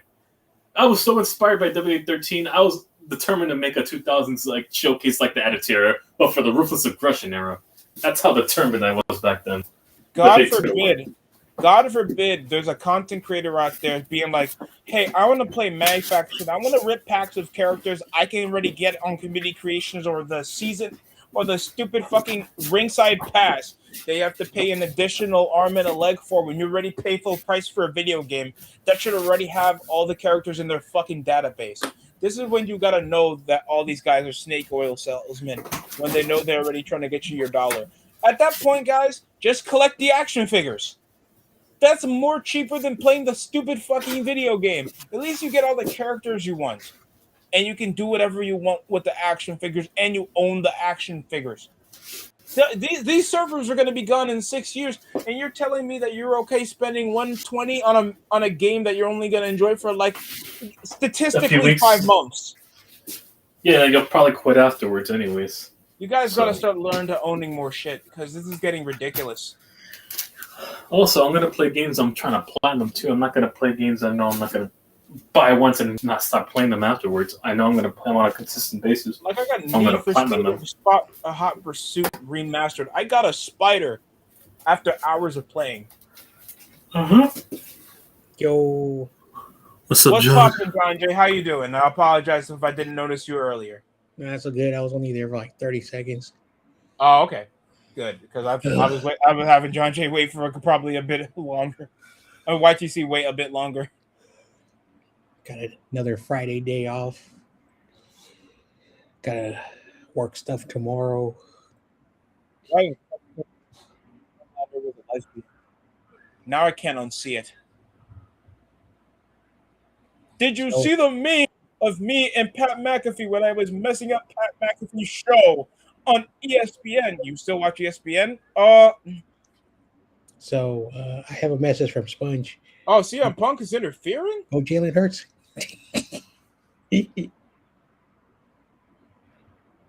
Why is CM Punk gonna interfere Cody Rhodes? Well, that's a change of pace. In my eyes, what do you see? CM Punk wearing a suit. No, he's wearing a suit. Well, if you didn't hear me, I have a message from Spongy. He says Jalen Hurts. What's the message? Jalen Hurts all day. Because apparently he owns the NFC and their division. At that point, I yawn at that. That man cannot keep an offensive coordinator for more than a season. I'm out. He's the farthest thing I'm worried about. No, Eagles are the best team in the world. That can't keep a single coordinator for more than a season because he's that ass. And apparently the Eagles are going to draft every player. They're going to draft that one obligatory to make Mitch happy from Michigan or some shit like that. That one player. Or Georgia, one of the two. Yeah. So McNiner is inviting people. He's doing the draft. If you guys have time. For a fantasy, for a draft or like a mock draft or the little draft live, like at the actual draft. Yeah. Oh. Yeah, you probably got me in there so I can crush out on stream or something like that. I'll stop. Oh God, my shoulder. Okay, give me a second. I'm gonna be watching because I'll be working, and then when Spongy's Eagles and the Eagles select the player Spongy doesn't want. No, we should have drafted this guy. And guess what? And what if that said player goes to the Giants so that way he can crash out like last year's stream? We took all the Steelers players. Also, was crashing out. That's true. Also, I just want to have a little bit of some Cleveland propaganda. It's Cleveland's year. They're going to do it all. Wow. Oh God. But should this? Did you see Sanders' watch? I heard enough from the cultists already. I've heard enough from the cultists. He got his AP. I've heard enough from his cultists, but yeah. I mean, all love to Shador. I hope he succeeds, but let's just see what he can do. I mean, the man himself, no, but I probably hate his fans more than an actual outside of Kenny. But yeah, most of his fans. There's a possibility he might just. And also the tomfoolery assholes in my fan base that want to draft them over darts. There's also that vindication bias I have. Probably, yeah. So Levi wanted me to tell you, get ready for John Harbaugh to destroy your team. Destroy? We can't be any worse than we've already been. So how are you going to possibly destroy it further? Nothing would change if that's the case. Justin Tucker signs for the Giants. Damn. Wait, we have massage parlors. Is that fair? No, we didn't sign. I'm joking. Shout out to Grant Cohen. Chopped cheese is the food of New York. That was so hilarious. I'm here at some tough part of New York because I'm gangster because I'm from Oakland. Tell them to go to Hunters. Hey, listen, tell them to go to Huntersport or fucking Fordham Road at night, and they'll see if it's tough, all right? Yeah. That was hilarious. Or fucking Webster's Point or Webster's. Never come to New York. Never go to don't go to Harlem, and don't go to Bronx. Yeah, definitely on fucking Webster Ave. Definitely, you don't want to go. You'll get stabbed, not stuff. You'll either get stabbed in Harlem, or you'll get robbed, and you'll get some musty odor that you've never smelled. Or if you go to the Plaza Center, you'll get jumped by a bunch of YNs, and they'll jack you for everything and a bunch So of. what you're saying? The Bronx is like a third world country. So what you're saying is the Bronx still believe that the PlayStation 4 came out this year. So what you're saying is those places are like Philadelphia. I'm sorry. It works. I'm sorry. And they still support the Jets. Oh damn! The Jets. You mean Long Island? That we have to go close to Long Island for that. Look, the Mets and Jets. All due respect, fuck the Bronx. The Brownies? What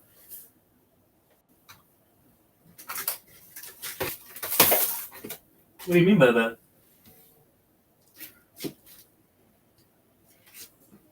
Cody, so CM Punk is just giving Cody Rhodes a word of advice.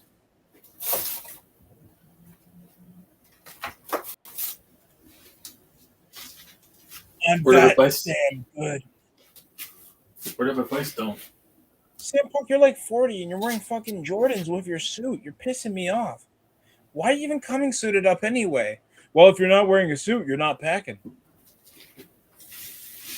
Cody, you get pegged. I don't want to hear shit. I don't want to hear anything. New. That's new. Oh, new Royce Keys is now with underwhelming upper mid card talent that can never get over beyond upper mid card. Shout out Cesaro. It's our House Hobbs. But they have debuted him on age, and then you don't see him debut until April, and then you push him to something as not relevant, and now he's going to be probably part of the Alpha Academy before SummerSlam. Okay. We'll probably put him in the Vision. Watch him call him Jason somehow. By the time we put him in Alpha Academy, he'll call him Jason randomly. He'll be the token black muscle for Austin Theory in his singles run. He'll be the Biggie Langston with no smile. So when is WrestleMania? Tomorrow at 6. Okay. Eastern time. I am not doing live for that. If anyone wants to go live, they can. I'll probably. It's a bit more convenient for you West Coast people because it's in Vegas, but. No, just their overall product. I'm not gonna waste my time when I can get it on social media. Oh, I'm not paying for it. Everyone is subscribing to ESPN. That thing. I'm not buying their shit service. I'm here for Taylor Rooks.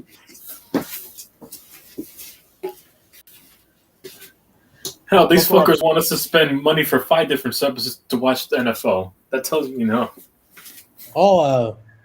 The United States government is investigating the NFL for we got some bad news for you. You guys back in the late 60s, early 70s promised that you would show games on television for free. And so if the NFL loses, because there's a law that they have called antitrust where they're... And also tax exempt, I think. So there are 32 entities, okay, that operate with their own broadcast. But the NFL has basically said that we are going to share our 32 entities with the money from television. And they have been able to do the television deals. If the NFL loses the antitrust, that means that all teams will be able to negotiate with television channels to show the games. And the funny thing about it that someone told me, imagine if Jerry Jones sabotages, because then he can sell the Cowboys to every channel. So we'll be forced to watch Cowboys game at every channel. Newsflash. Well, newsflash for you, Jerry. Play you twice a year, so I'll get my team anyways. So nationally televised games would be a lot more prevalent, but that's going to be engorged with a bunch of TV deals. And we know like bigger markets are trying to enforce that. Yeah, the problem is that too many heads in the game. Another thing that a lot of people do not know is that the New York market is the biggest market television wise with every network. And say, the NFL loses, everyone, I mean everyone, even if you're an out of market, television channel, will show New York football and even the Jets, if anyone cares, because it's a huge market and it drives a lot of money. And so the NFL has to figure out to not lose their antitrust label, because technically the NFL is basically their owners, but the commissioner is the Hornets are eliminated from playoffs. Sorry. Also, another market that's becoming bigger, and the funny thing about it, for 49er fans that live like David McNiner, won't be able to watch 49er games because San Francisco, which has a name, is not as big as Los Angeles. So we will be stuck watching Cowboys games, Rams games for the and Giants games. So the NFL will be like, oh crap. So yeah, so the NFL has to figure out, because they're going to opt out of their agreement in 2029. No, that subscription money will be on the wayside. That's the reason. That's just not going to fly over here. That's the reason why not going to fly, especially with the lawyers. MLS has scrapped the Apple thing, and they might opt out in a couple of years, and they might move to Netflix because everyone has Netflix. Netflix has better content than Apple. Apple is it's a computer company, and the stuff they have over there does not intrigue people because Netflix has a global. When it has 1 billion users across the U.S., it says a lot. But that means other television networks, which is, I think, changing the way broadcast television is NBC, because NBC now has Major League Baseball. They have NBA. Oh, yeah, NBA Sunday night. They also incorporated Sunday night NBA. Yeah. They just got the NHL back, And of course, NFL, they show the Sunday night game. And of course, Get On Kid and our good friend, Lee, what's his name? Gavin, the Premier League. And so if you realize where the trajectory is, NBC is kind of winning when it comes to everybody else. Now, ESPN, they have. I'd rather NBC, to be honest. But who really watch? Oh, wait, UFC went to CBS.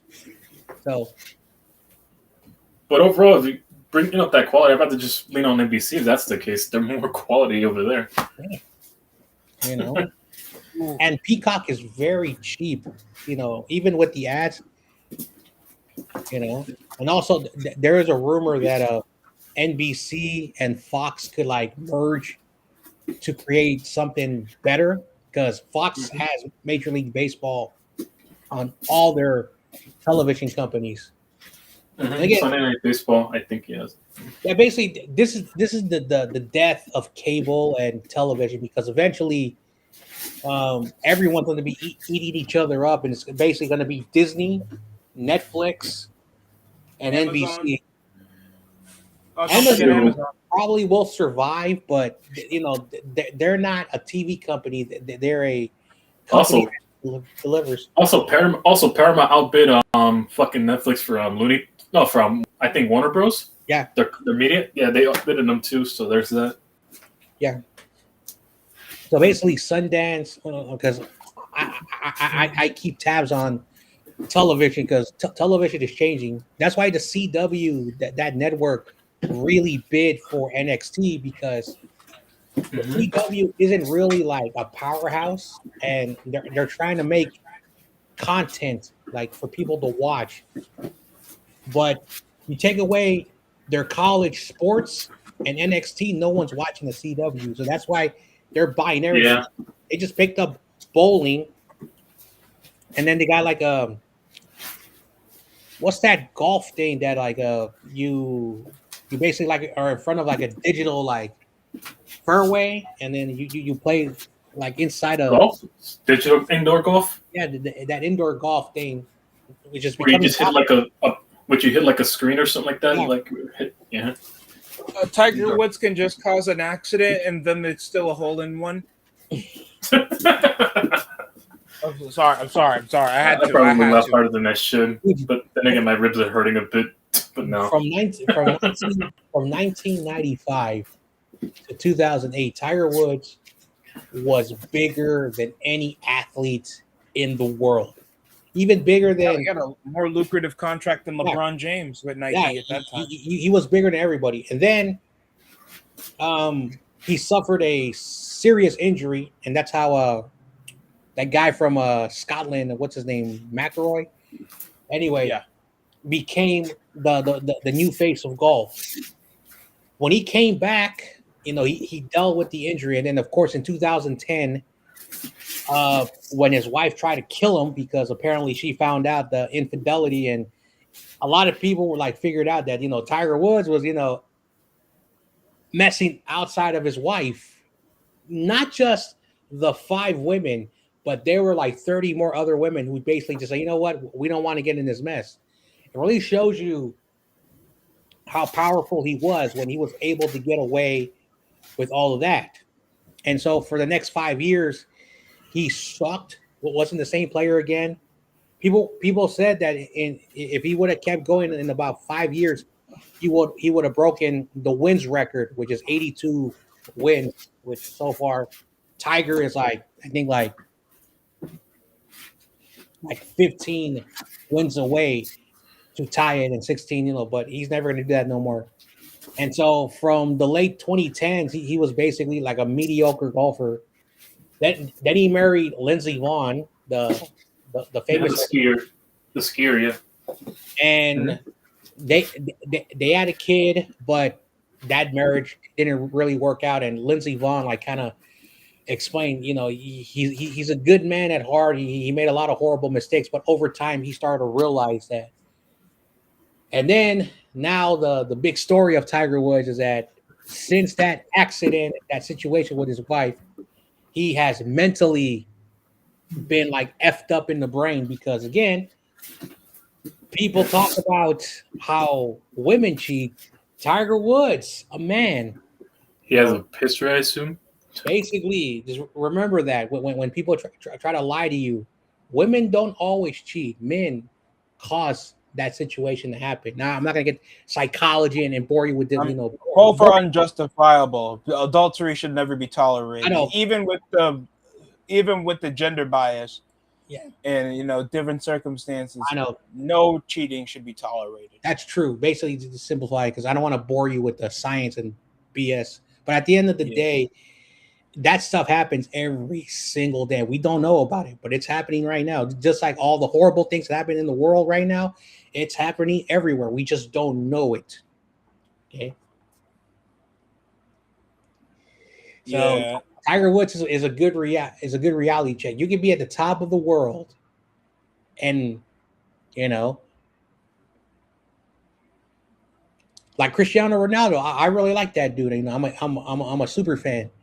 But before he was married, he had a kid when he was like still a teenager in Manchester United. He was coming from Lisbon. The guy was coming all the way from Portugal with nothing but a shirt on his back. He was dirt poor. Yeah. Emphasis on the poor. Yeah. And now he's like one of the most influential and richest men in soccer. Mm-hmm. That has like billions of dollars within his disposal. I know, like this is gonna be his final World Cup because he's 41. Yikes! And please, that guy doesn't quit. I see Achua still capping for Mexico. I bet I'm gonna see Ronaldo in 2030. Nah. Like being a coach. Like for me, like Ronaldo, I think will still be playing club soccer at Saudi Arabia, but he's accomplished everything. Like the dude might surpass like 150 international goals, which is so insane if you really think about it. Jesus. And 1,000 goals. He wants to beat Pele's record. If anybody doesn't know, that's the Brazilian legend that's won 3 World Cups for Brazil when they were like at their most peak and like a dominant nation. Even though, like, if you want to count the 2000s, early 2000s and the 90s, when Brazil was still a mega power. But yeah, it sucks too. Even I'm not even that big of a Ronaldo fan. I'm more of a Messi fan. It's still like he's accomplished everything an individual would do in the sport, even internationally, because he did win 2 Nations Leagues and the Euros. But winning a World Cup is always that bucket list that you always want to put.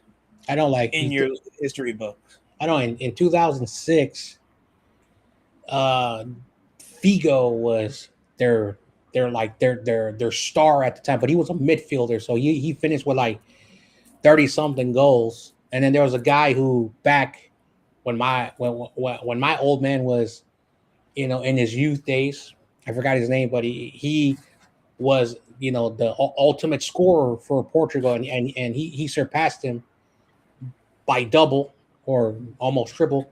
But the point is that Ronaldo had to carry Portugal, because when you look at Portugal before Ronaldo, like they're just another European team and so while the current squad that they have is like one of the most greatest squads that they've had in a long, long time, they have to carry Ronaldo. And that's why Ronaldo in the last Euros,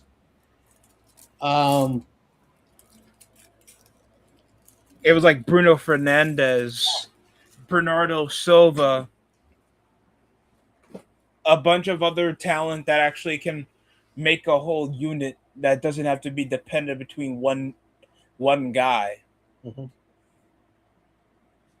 And I think that's a good thing at the same time. You want a pure core overall squad because you got to beat France. Let's keep it a stack. You got to beat France to get to the final. Yeah, basically, one of the reasons why France since 1998 has dominated the World Cup versus the other European powers is because in the 50s and 60s, they were god awful.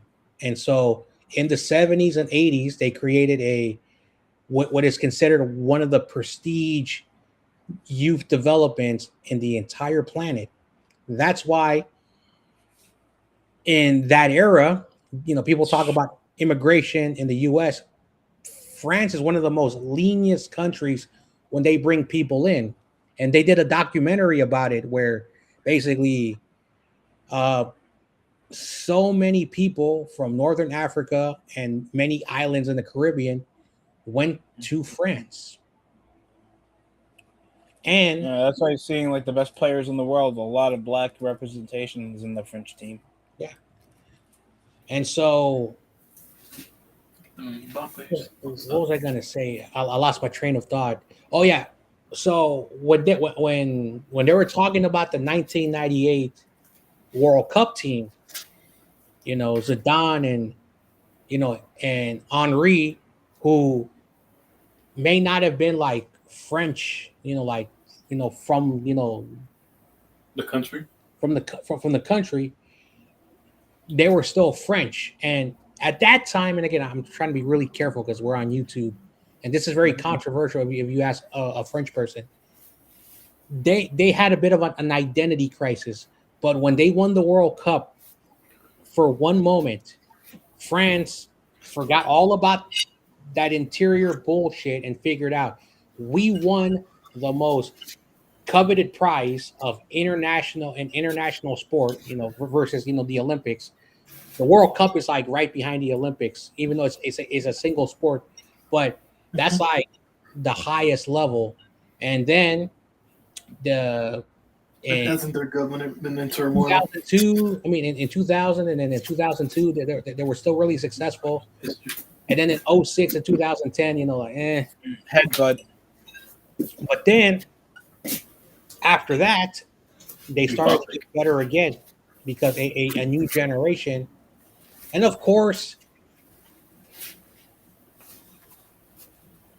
I'm going to try my best to be really careful, but with the new FIFA guidelines on how you can represent your country, you don't have to be exactly from the motherland.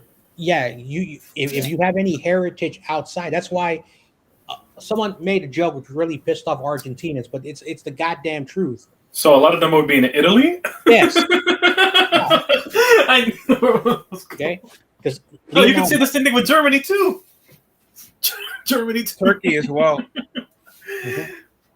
A lot of them would be eligible for Germany. In Africa.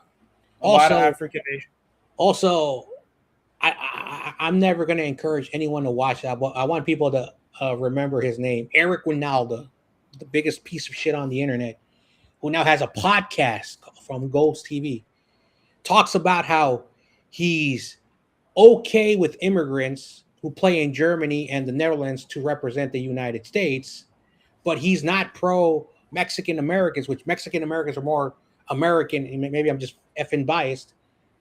It really shows you how Eric Winalda has turned into this stupid moron. So basically, fair skin white. He could have just said that and called it from there. Yeah, funny. And yes, there are a lot of American fathers and American mothers who are in the military, because Germany has the #1 military outside the United States, and of course #1 in Europe. When I know the UK, but yeah, I see. The second is, of course, Japan and Korea. Everyone knows why. But the point is that, with all due respect, okay, and shout out to Hercules Gomez, if you've never heard that name, played in MLS, didn't have the career that most people know. He was a good forward, but wasn't a star. But when he put on that American jersey, okay, he was phenomenal in the United States national team, okay? It shows you that it doesn't matter where you play. If you're a good player, and that's why Pulisic and all those other great players, when they put the jersey on, either the grind of the European game and the schedule, by the time June happens, which is all the tournament, their body's tired. And so if that's the case, you should leave your team and go to like lesser teams in Europe, so you don't have to do the Conference League now, the Europa and the Champions League, and just play domestically and get your reps in. Because there's nothing wrong with MLS. I know MLS is still a horrible league, because again, we're not paying them, and the league is structured in a way that doesn't promote, top talent like the rest of the world. But when our players were doing really well in the late 2000s and early 2010s, when we were doing really well in that era, what changed? And so it really pisses me off that soccer fans are very tribal in the United States, and they're also a little bit stereotypical, to say the least, which I really don't like. And when people tell the truth, they get really mad. And so I listen to a lot of dumb soccer podcasts. Some guy had the nerve to say, well, in America, in the Michigan area, that part, a lot of German descent. Really? Are you dumb? What does that have to do with our team sucking? Anyway, I have a lot of you can't trust them. You can't trust them damn Germans, John Jay. I mean, look at Christian Pulisic. Yeah.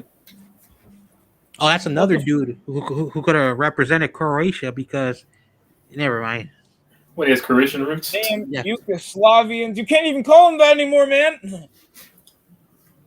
And Florian. If I were in FIFA, that means I could represent 3 teams with just ethnicity alone. Ricardo, Pepe, and Timothy Weah. I hate Timothy Weah.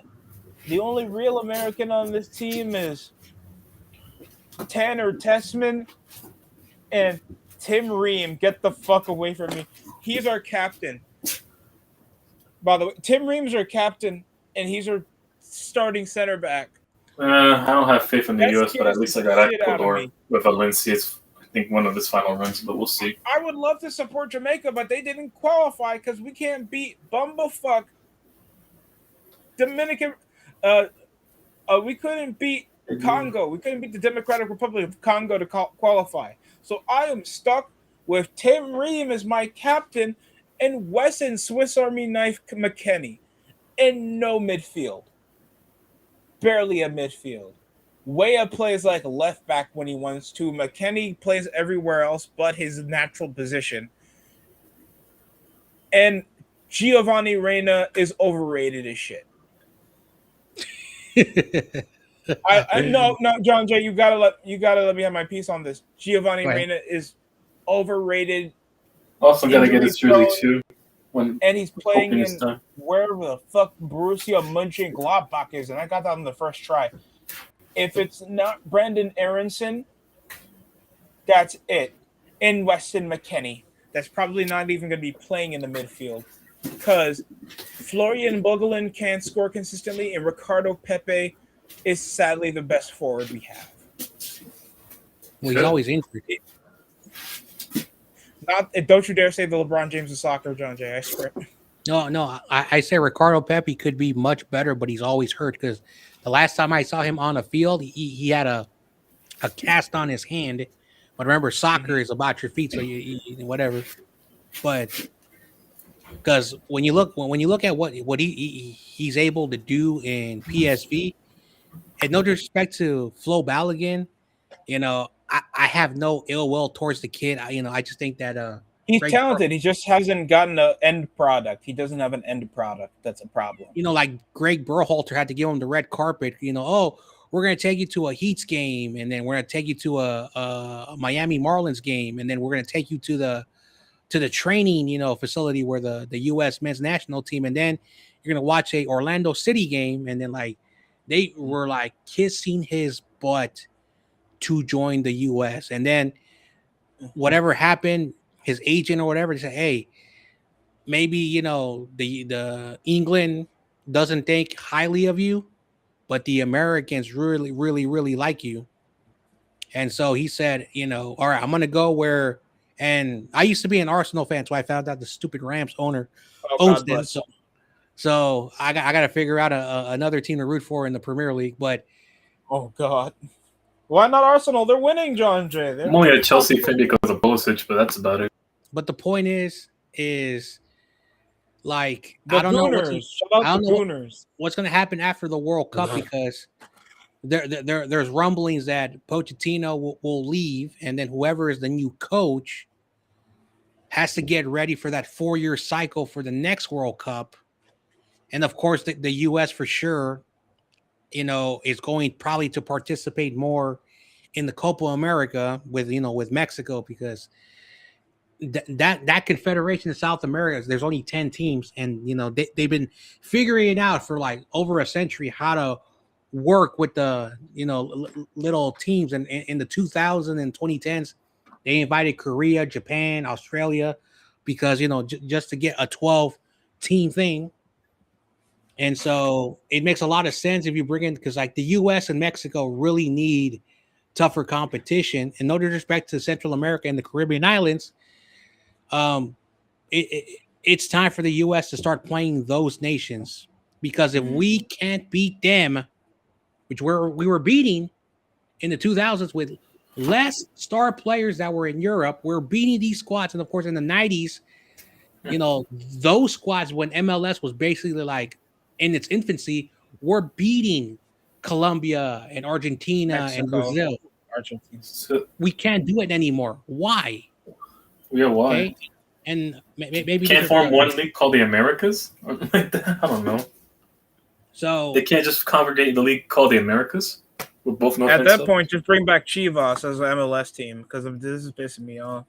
Well, Chivas will never bring an MLS team. I think they've been banned because what came out of that situation. Plus, also, it was a failure venture to begin with. The coaches that were there were just there just to get their coaching resume, and then because a lot of the coaches that were there, I think that they had 8 coaches in a decade, and then at one point, Chicharito could have been playing in the MLS, but then he became good and then went to Liga MX and had the career that he had. But imagine if Chivas actually, and again, this is going to sound kind of messed up to all my Hispanic friends. They have a bit of bias, like they had a rule. We are making this team for our peoples. No disrespect to the Americans, but because we're Chivas. We're Chivas. It's a pride thing over there for them. And of course, a lot of people talk about how Mexicans, every once in a while could be a little bit like get on kid. They could be a little bit. They're racist towards their own. They're racist towards their own people. They hate people from the south and the north as well too equally. Like I could tell you many stories, but again, like get on kid. Like he has an FU attitude. I will say what I want. If it hurts your feelings, I don't care. That's who they are. That's why I have no offense when it comes to get on kid because he says what he wants. Because I'm from California. We have a giant Mexican population.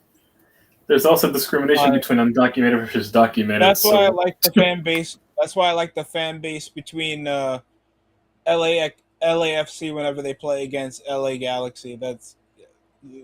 I think that's like one of the better derbies I see in the MLS whenever they bring it up.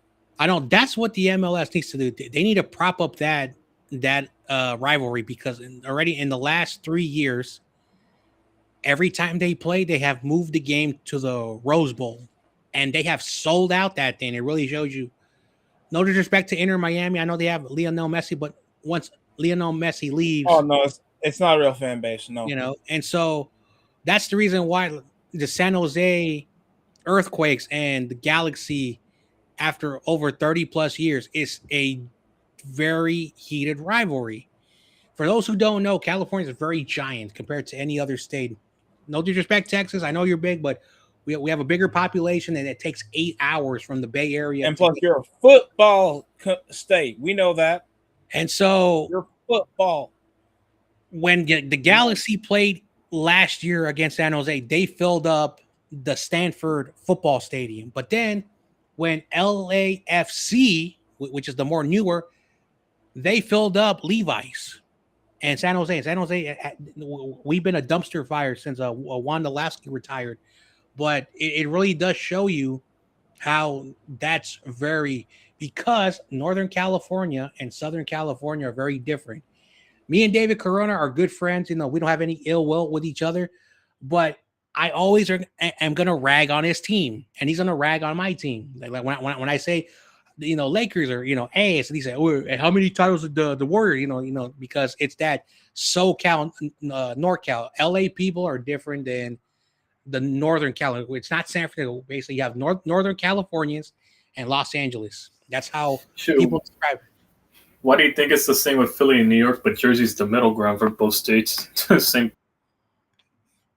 Well, in the words of Spongy, it's the best city, John Jay. Hell no. We're just in the neutral ground. We're just in the neutral ground, and then it's just New York and Philly going at it afterwards. John Jay, they're all jealous. Philly's the best ever. You're all jealous. Fuck the Philadelphia Union. You guys haven't won shit in 15 plus years. And the Philadelphia Flyers. When's the last time you guys made the playoffs?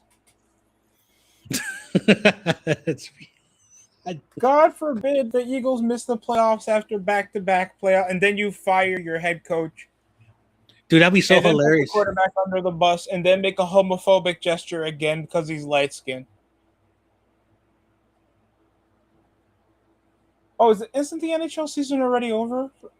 They have to start playoffs? The playoffs are, yeah. Because it's Kraken, Avalanche, Flames, Kings, Canucks, Oilers.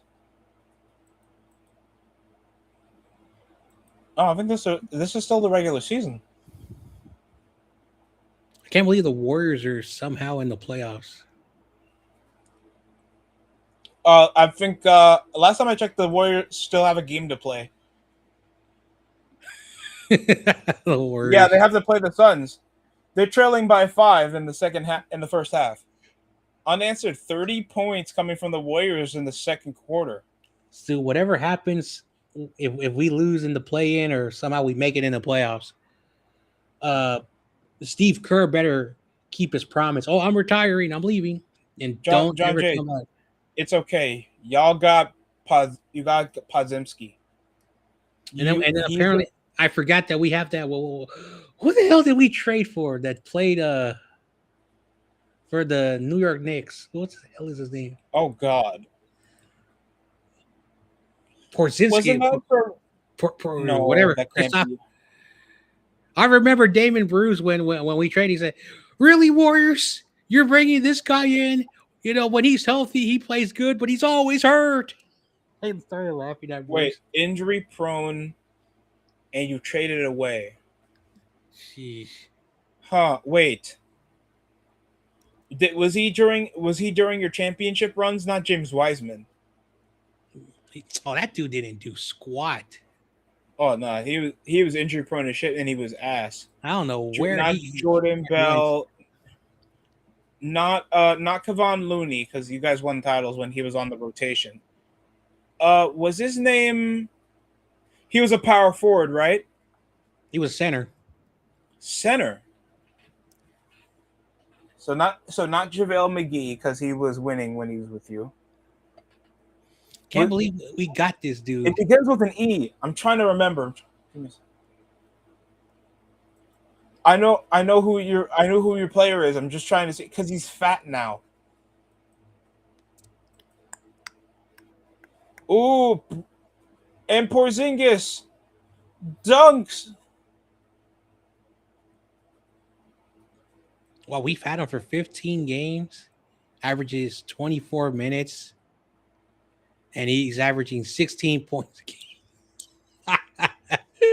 Hey, to be fair, that's 15 minutes is pretty decent for Porzingis' health concerns. He's always been injury prone since his time with us.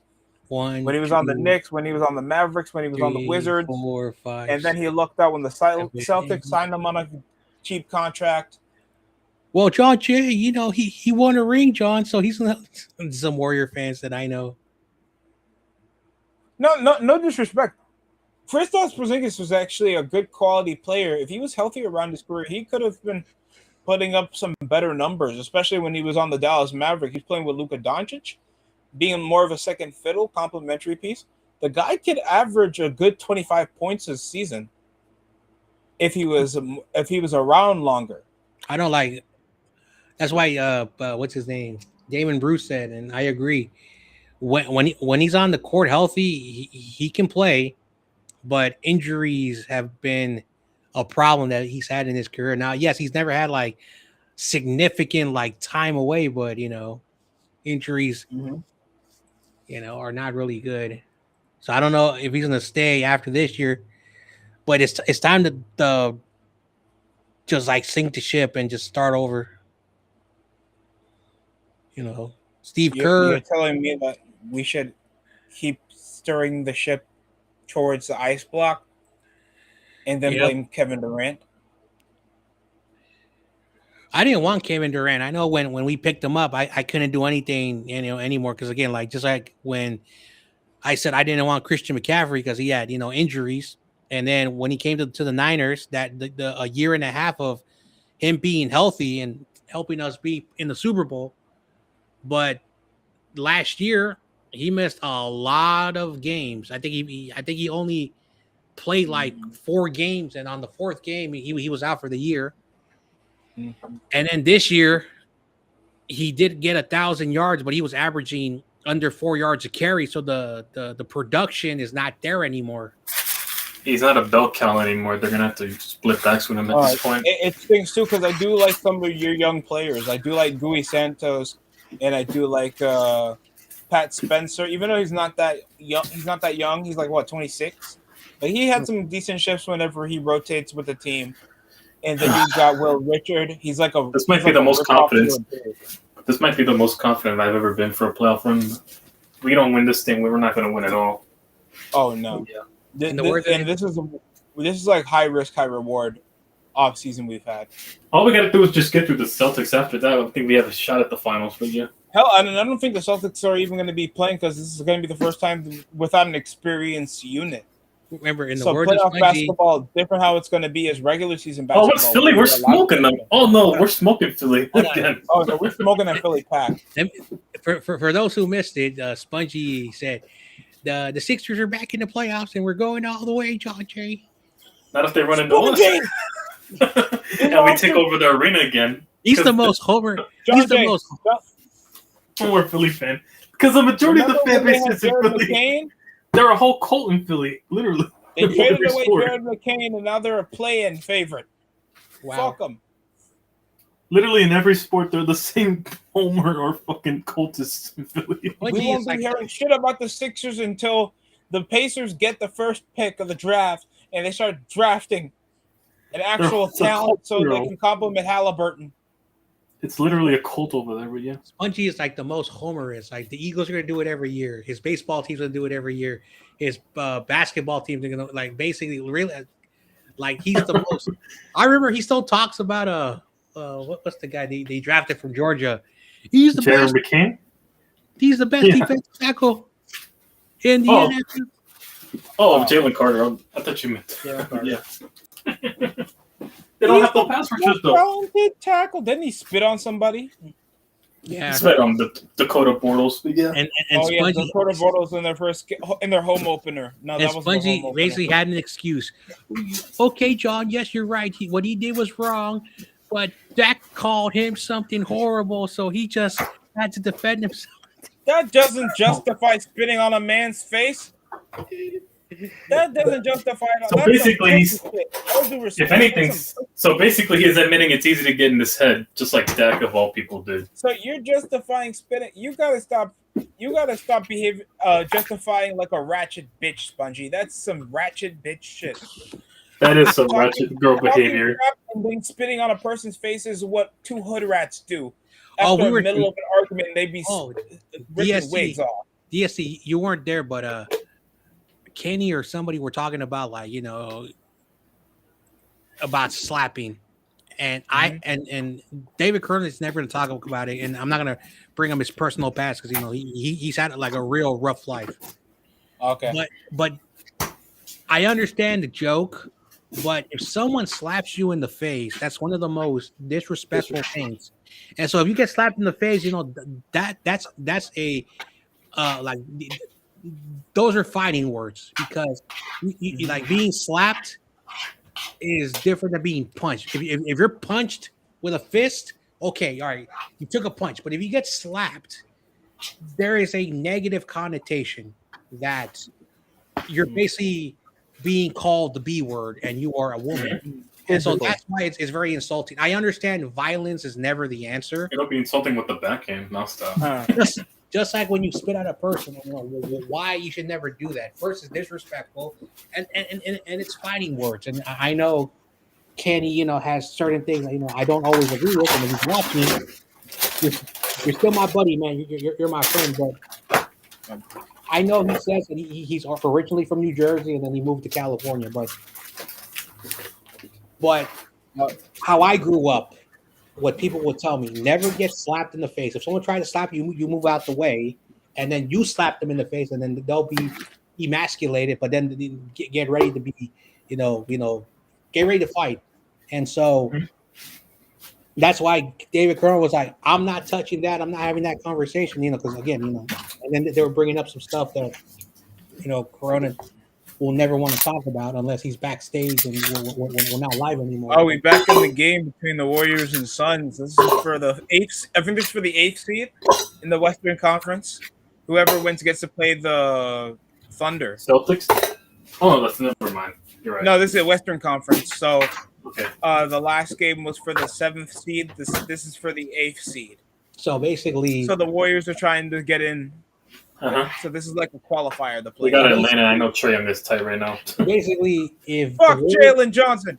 If the Warriors win, I don't know if TRL's gonna make a video. How the hell do you lose to those stupid ass Warriors?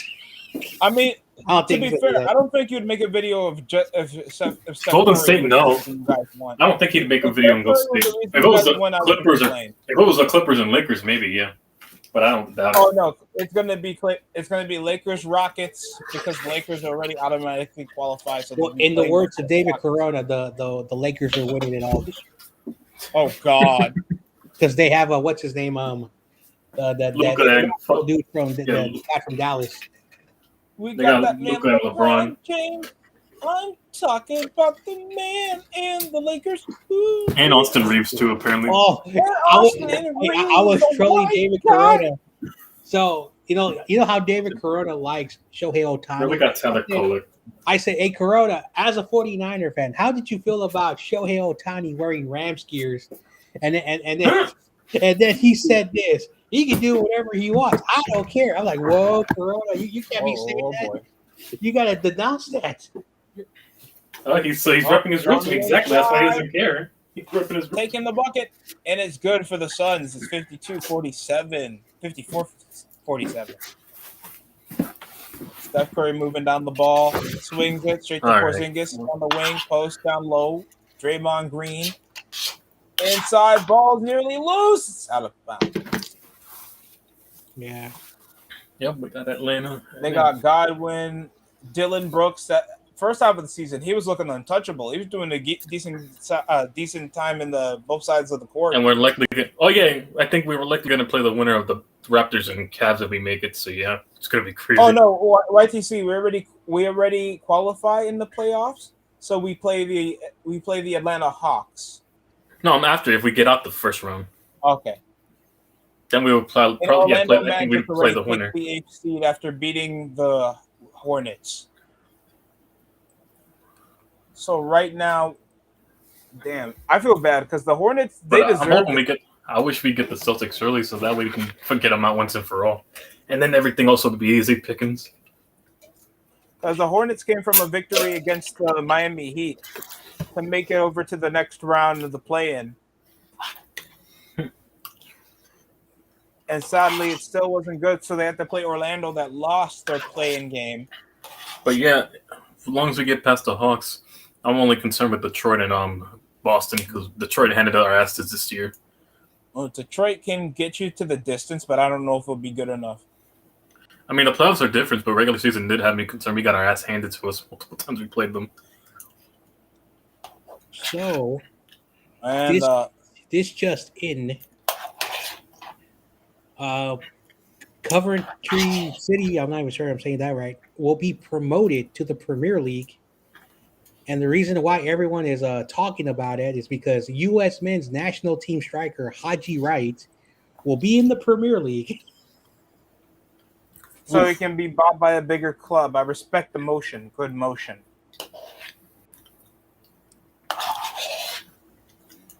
That's some good motion right there. There's also going to be another team returning back to the championship. The motion in the ocean, the weight in the cave. God forbid Jackson Dart gets a bit of motion. Or anyway. I get that. Shout out Madison Beer. She doesn't want you, man. She does. Oh, yeah, I remember that clip.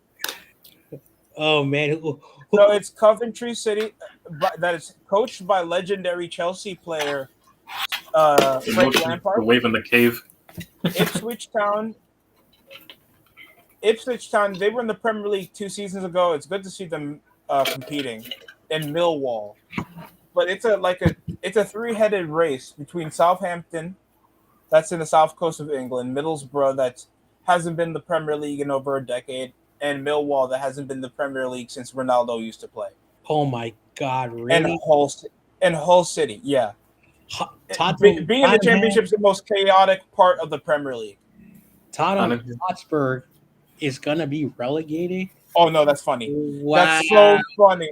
And Arsenal might win the championship. They might win the Premier League this year. Oh, no, now what's his name? He's going to make a video. See, the Rams win again. Arsenal. Because right? Dean Sparrow. They couldn't even be Sam Donald. Just keep telling them that. Arsenal is 6 points ahead. They need to beat Manchester City this Sunday to get a distance of near 10 points ahead of the league race for the title, and plus they're still in Champions League. Tottenham just needs at least 5 points, a minimum of 5 to 6 points to survive relegation. because now they're third worst in the Premier League, behind West Ham, Nottingham Forest, and Leeds that was newly promoted. Wolverhampton Wanderers will be heading to the championship automatically. I'm not gonna lie, they're terrible. Leeds. Oh my god! And Leeds. Wolves used to be so good. Rey Mysterio was actually a Wolves fan. Leeds. That sucks. Leeds. They need to get a bunch of draws or get some wins to stay in the Premier League because the Niners own them, and so they're an exciting team. Actually, they might stay up. They've been very fast-paced and consistent. They got some experienced players there. They made it to the semifinals in the FA Cup, and then the EFL, they made it to the second round. And, of course, Brandon Aronson, who I really like. America. But I think he's overrated. His younger brother, I think did the right thing to go back to MLS. And if I'm Brendan, I would go back there as well because, like, and it was the worst thing, John Jay. You know what's the sad thing about this? Tottenham doesn't even look like a bad team on paper. Like, there's some actual legitimate players. I've seen Dominic Solanke slot in double-digit goals for clubs before. Randall Kolo Muani played for the French national team in the last World Cup back in 2022. Mohamed Kudus was good before injury. Mm-hmm. Xavi Simons, Paulinho that used to play for Germany. But it was like a buttload of injuries and just undisciplined acts. And this is like the reputation. They're like the New York Jets of success when it comes into talking about the Tottenham Hotspur as a big team, and they're in the Big Six, but they're never considered a big team, even near Arsenal, and they're neighborhood rivals. So literal survivalhood until they don't get relegated. Practically, they have a survivor's mentality. They made a Champions League final under a decade ago. The bare minimum, but not enough to get relegated. Also, Aaron since 2014 and 19 international games, he's only scored one goal. What does that say? Why the fuck are you getting caps? That's the equivalent to making the plane every year. Basically, 57 times now. Basically, from 2020 to 2023, it was the majority of all of his. And even then, he wasn't scoring goals. So, again. And this is another problem why I have with the U.S. Federation. And I know a lot of people, you're an MLS homer. You're dumb, John Jay. I'm not an MLS homer. I criticize the league all the time. I'm saying that, for an example, when it comes to college sports is a good indicator of international club soccer. There's a reason why the Big Ten in the next 10 years will be the new conference of college football. Okay, the SEC is still a really good place to go, but they all want to go to the Big Ten. These players should not go to the leagues that are really good. If they are going to go to Europe, they have to prove it. And I know soccer is a different sport than everyone. You could be 16 and 17 and already in the launching pad for your career. But not everyone, and I may have my criticism about LeBron James. LeBron James, when he entered the NBA, he didn't need to go to college. He was already ready. Our men's national team, our players are these guys are one and done. They need to go to the NBA. And then they tank and they suck. Maybe they should have went to college and play a couple of years. That's what we need to do. And again, I know these soccer pundits on YouTube and their podcasts and on these dumb new networks that are popping up everywhere. These dirty Yanks think that their talent is the shit. These bloody Yanks. At least our schools don't have shooting gallery. I'm joking, guys. We're not going to go that far. If I wanted shooting galleries, I would ask for your sister's twat, and I'll stop.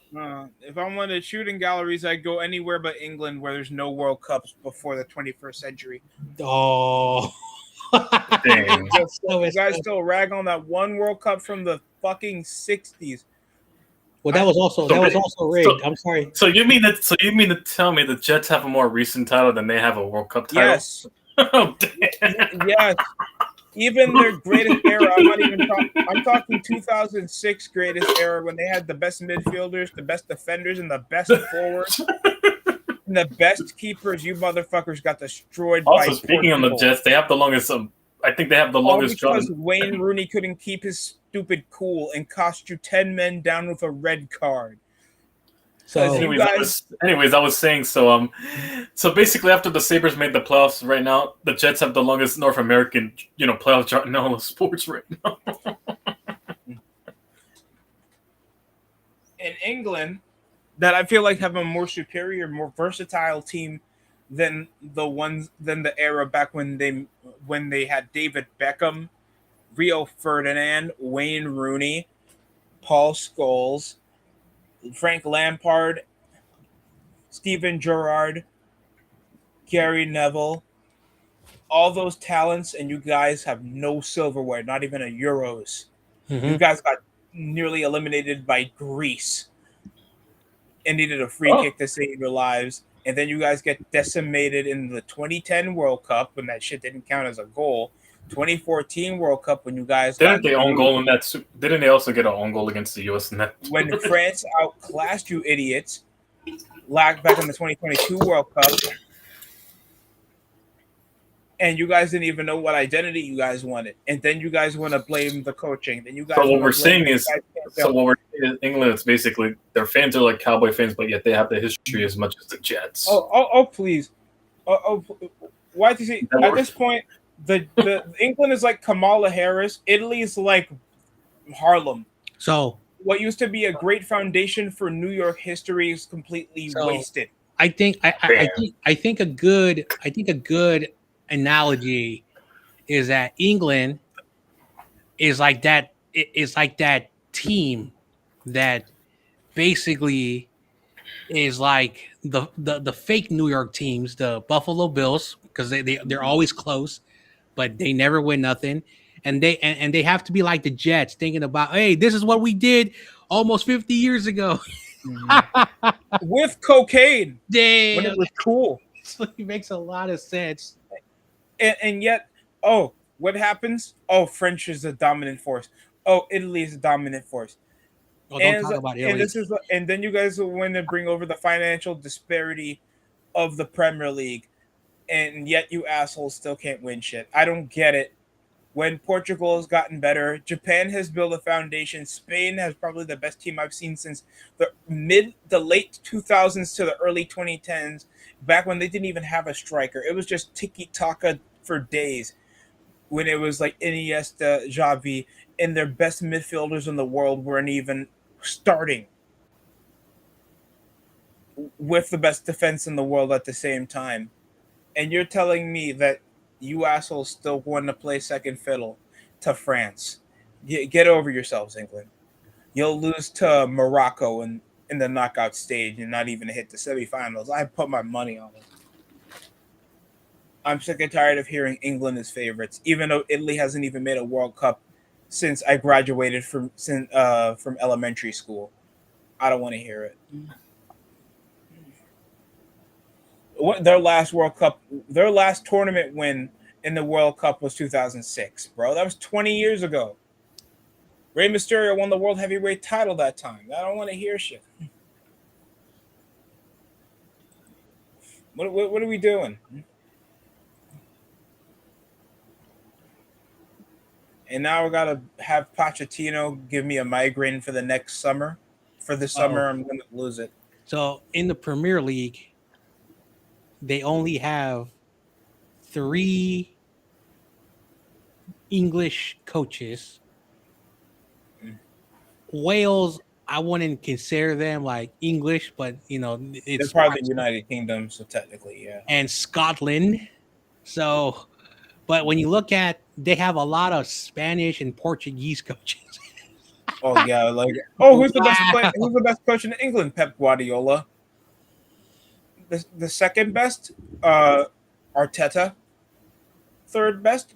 He doesn't coach anymore for Liverpool, but if you remember Jurgen Klopp that coached Liverpool from like 2017 to like 2024, and he turned that team around. They used to be like a mid team, and then they became like one of the most successful teams in England next to Manchester City. Hell, if you want to say Jose Mourinho for OGs out there that remember Jose Mourinho, he turned Chelsea into like one of the biggest teams in Europe for quite a while. Or Pellegrini, or none of these coaches are English, by the way, who I'm naming. Mm-hmm. Mourinho is Portuguese. Pellegrini is Italian. Conte is Italian. Guardiola and Arteta is Spanish. So it's very funny whenever you look at like the all-time. Hell, you could even say Ferguson, Sir Alex Ferguson for Manchester United, one of the greatest coaches in Manchester United. Oh wow! Where do you think he's from? Gavin's boy Mohamed Salah has scored 192 Premier League goals. Oh yeah, but where's the Premier League this year? Aren't you guys 5th place? Oh, what? No, what, John Jay? I'm just doing facts. Can't I do facts? Now Gavin's gonna pop in. Out of the FA Cup, out of the Champions. You're all fair weather fans. You're all fair weather fans. Yeah, shout out Everton. You guys are gonna lose to them this weekend. No, we have more. We have more trophies, John Jay, than all the other teams. I remember that stream where he's like, "We have more trophies." So I looked it up. They have I think 4 Premier League trophies since like the league started in '92. But they do have so many other like trophies of mostly. Oh yeah, they have like 20 titles. But they have 20 league titles. They have several European championships. Liverpool is like what was like one of the greatest all-time British teams out there. Now, before the Premier League, I think they won like a lot of trophies. But when it comes to the Premier League, it's unfortunately is not. Yeah, it was always like second runner-ups. It was always either runner-ups or underperforming. Oh, it's 69, 62. Oh, we got a technical foul. Oh, we got a technical foul on Jalen Green. Ooh, look at that. Trying to get the reach in. Are they counting that as a goaltend? They count it as a goaltend. Never mind. Yep. Oh. Devin Booker. Light-skinned Kobe Bryant. DeMar DeRozan. Not like there's anything wrong with that. Hell, people could try to think Anthony Edwards is like Kobe Bryant or Michael Jordan. Hell nah. The person that replicated Kobe Bryant's game the most is like if you see DeMar DeRozan from his time in Toronto to his time, like I thought I was looking at 2002 Kobe Bryant when I saw DeRozan when he was on the Spurs. Uber athletic, had an outstanding like mid-range game when it came to picking his spots where he wanted to be in. Outstanding. He was like average. He had his best efficiency percentage when he got traded for Kawhi Leonard when he went to the Spurs, and he was coached with Popovich. I taught him how to be smarter with the basketball. So it was a shame we didn't get that type of ability like that when he was getting destroyed by LeBron James in the playoffs almost every year. But, you know, there's a lot of players like that take a while to develop their game, and most of these guys are talented than the guys that you saw in the 2000s, the 90s, and 80s. But just trying to learn how to become a basketball player and become a talented hooper is like two different things completely. Like that's why I always say like Kyrie Irving is not going to be as good as Chris Paul was in his prime, and that's going to be a hard pill to swallow for some Kyrie fans out there because they're younger, so they don't know how good Chris Paul was when he was on the Clippers, when he was on the Hornets. And Chris Paul was like MVP candidacy the time around the late 2000s to early 2010s when he was leading over in assists, and he was averaging 20 when he was playing with Trevor Ariza and David Lee, David West, J.R. Smith, rookie J.R. Smith, by the way. And they were just being like first round exits until Chris Paul nearly got a move to the Los Angeles Lakers. It would have been crazy though to see him team up with Kobe Bryant because at the time he really needed a point guard.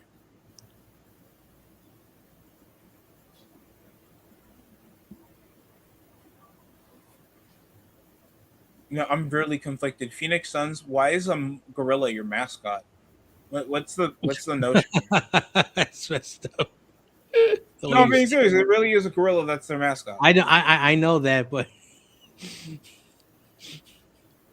oh man, I'm around a lot of I'm around a lot of people who are super aware about society, and dark humor. Right? When you say something, they get very offended. How dare you, Chache? That was offensive. No, it's not. Number one. Oh my God, DST, it's a person of color. No, it's legitimately a gorilla mascot. Why are you being racist? I know.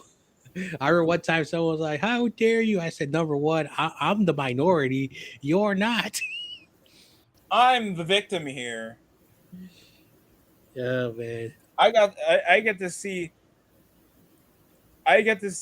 Manchester United. Wait, Manchester United actually good this year. Holy shit, man! I'm gonna tell you a story. I don't know if you guys can handle it, but when I was in high school, we had a teacher, and she was like very like hippy dippy, like a hippie, and she was all about peace and love and all that stuff. And she had in her class a few students who were black, and then she tried to overcompensate herself and make them feel special and all that stuff. And then one day it slipped, and then the students were like, "Wow, teacher, I thought you were our friends. I thought you were, fighting for us, but it seems that you're not." And then she got so offended. She's like, "I've always fought for your people," and I was like, "Whoa, you just made it worse." I fell on That's the ground. almost the equivalent of Everybody Chris. You ever watch Everybody Hates Chris? Yeah, that show came out like Yeah. Yeah. You remember the teacher from Everybody Mr. Hates Morello? Chris? Oh, Morello? Mr. Yeah, that was Morello? always like obliviously racist to Chris. I'm like, oh wow, Chris, you can't have malt liquor. But here's the more here's the more funny part. Oh, Chris, it's surprising. Your parents actually showed up. So wait, Chris, you have a father? Wow. Anyway, here's the funny part. The Chinese guy is the one, so basically there's a Chinese student. He's like, "Yo, John, what's wrong with you?" He said, "Well, I grew up in a black neighborhood, so it's hilarious watching Santos. He'll get on the line. Can't believe I want to say this. A white woman try to defend that she's not, mean, and then the Chinese guy was like, "I'm Asian, and we call each other yellow," and then that cracked me up so much, and then the teacher got more mad at that, and then the Chinese and then the Chinese guy was like, "Wait a second, you're a racist. I'm yellow," and then we all laughed, and then one of the black dudes was like, "Hey, that's funny." What? That's not cool, man. I wanted to say it first. I wanted to say it first. And then the priest, not the priest, the dean. I said the ER first. Get your own term of endearment. Let me finish. Then the dean enters. He's like, "John, what did you do now?" And I said, "I didn't do nothing." And then I basically I became a snitch, and I lost my street cred. And I said, "Oh damn!" She was being too sensitive towards our black brothers and sisters. And then the dean was like, "Oh my gosh, again!" Basically, he went like, "Again." And he's like, "What did I tell you about being too aware? These kids live in a more acceptable society. Please don't make it weird again." So apparently she did that before. And then so because the dean and I were like sort of friends, because I was always in his office, he's like, "John, let me tell you, like 1 year ago, we had a Spanish student, a foreign exchange student who did not speak any English. And then she did the same thing. Now the Spanish student doesn't speak English and understand, but the Mexican American kids and all the other Latino kids got really fed up and their parents reported it to him, and he was telling me, he said, if she does this again, I gotta fire her because she thinks she's not a horrible person, but she kind of is. Oh, well, John Jay, you ever seen a Clerks movie before? Did you say Clerks? Yeah. Is that where that dude doesn't speak? Silent Bob. Yeah, I've seen it. Yeah, it's like, hey, baby, you can't taste racism. Whoa, that was a. Wow. That was as soon as one of the guys over in the fast food. It was a scene over in the fast food shop when they were going over, and it was like, I'll be damned if somebody calls me. Excuse me for saying this, but this is a derogatory slur for my people. Be calling me a goddamn porch monkey. What, Randall? Wow. And his depiction, because the family said it, he considered it a lazy person instead of what they call black people. So he had a different interpretation in it. It was messed up, and then he just brought up other slurs. I didn't even know we had that many slurs for one group of people. I thought that was meant for Cowboys fans, respectfully. Oh man, the word I didn't even know what a moon cricket was until later. Excuse my French. The world we live in, even though we have really turned a page from our early existence in this nation, that stuff will always exist for some reason. Well, it was hilarious. Shout out to South Park too. Listen, Eric Gordon is still playing in the NBA. Damn, Eric Gordon's still alive, and you're getting in fights. You know you have a 10-day contract after this NBA season. I remember our Catholic priest when I was in middle school and then high school. He was like talking about something so serious, and he's like, we live in the most wonderful place in the Bay Area known as San Francisco. But I want to tell you something right now. All of us are sinners. We all have one point, have discriminated against each other. And then after the mass, all the Filipino moms and the old ladies were like, no, Father, I'm not a bad person. And they said, I understand. Jesus will forgive you. But I won't. Three Filipino women and a man. Two Filipino women and a man. You mean three Filipino women? That's messed that up. That was so messed up. Like what the priest said. He's like, Jesus will forgive you, but I won't. That's a badass line. Hold on, John Jay. That's an action hero line. That's like if the priest came to get revenge over his family. No. The reason why, and he was telling me that these ladies tell me all the bad things that they do in their what's known as a confession, and so he knows how they talk to people. Excuse me for grunting, and my shoulder's been messed up. Yeah. So again, I have a blind spot, and I'm not afraid to say it. I was telling Jonas, I don't know if you ever met him, but Jonas was like teasing TRL. He said, TRL, you can say the word. We all got your back. And TRL's like, no, I'm too white to say it. So TRL, but I'll say it with you. Then Jonas was like, John, you say it. I said, no, let me tell you a story. When I am 7 years old, there's a term known as term of endearment that a lot of black people say. And so one day, they were all saying, he said, what's up, my, and my Cowboy fan, a good friend of ours who was from, as well, was telling me, you guys can use the word ninja. Ninja is not a bad word. Neighbor. It's a fun word because a ninja, everybody wants to be ninjas. And so whoa, John Jay, chill. Neighbors.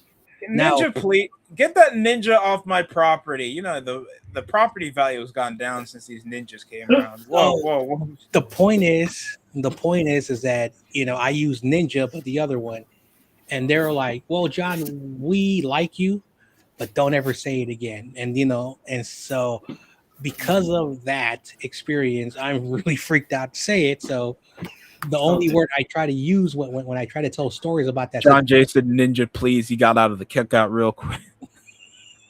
I'm sorry. That's all right. Continue. I'm sorry. I'm a bad person. Remember, John Jay's a bad person. You're not a bad person, John. Hey, some people they use it either externally as a term of endearment. Hey, some cultures outside of the black community use it. I think you're more used to it because you already said that you already had like a community that was predominantly African American that you lived around. Oh no, like, especially the Latino community also say it a lot. I could tell you like one time I'm on our bus, the San Francisco bus, and there's the public school. It's called Balboa, and it's considered one of the most roughest schools. It also has a reputation. In 1993 to 1997, it was the only and still only school that needed police protection during that time. Jesus.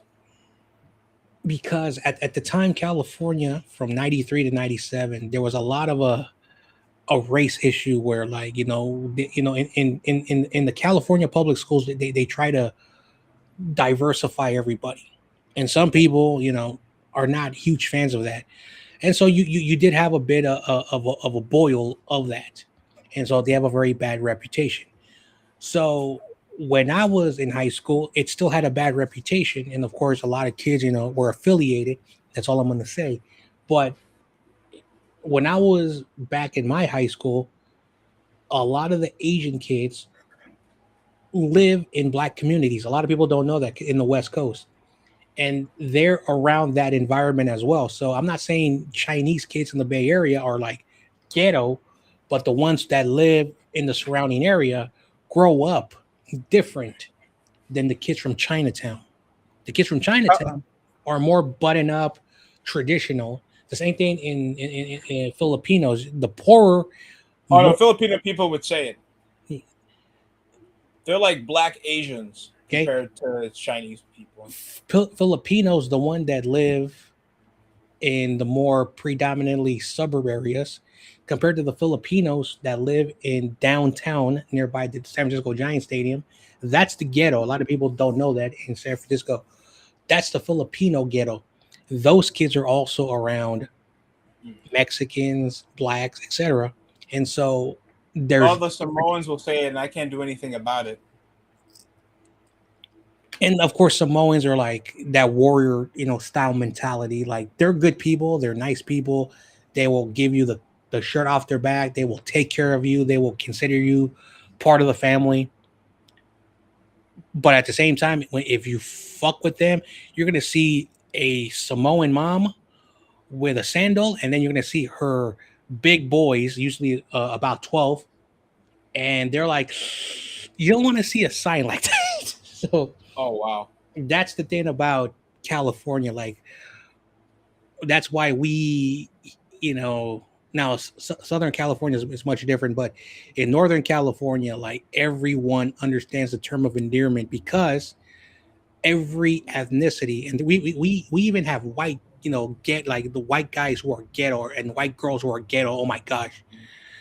People just call that white trash. Things like that. And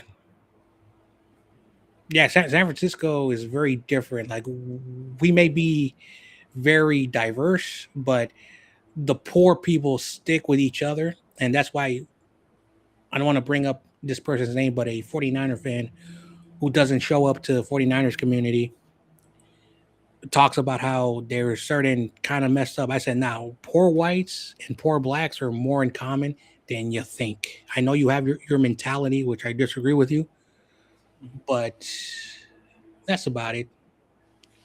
Anyway, I gotta go. I just noticed the time. I'm kind of getting hungry, so I'll catch you later. Well, appreciate the time that we had with you, John. Thank you for showing up. Peace. Probably be closing up here as well. Just checking out the Warriors game right now. Right now, they trail by 11 by the Phoenix Suns. A home court advantage is going to be very difficult for them to even make it for the Thunder. But I appreciate shout out YTC, Swerve, John Jay, we'll possibly stream for the Go Home Show of Friday Night SmackDown, and we'll probably get into further results to fully concluding into the play-in tournament and seeing who would actually exceed for the first round of the NBA playoffs.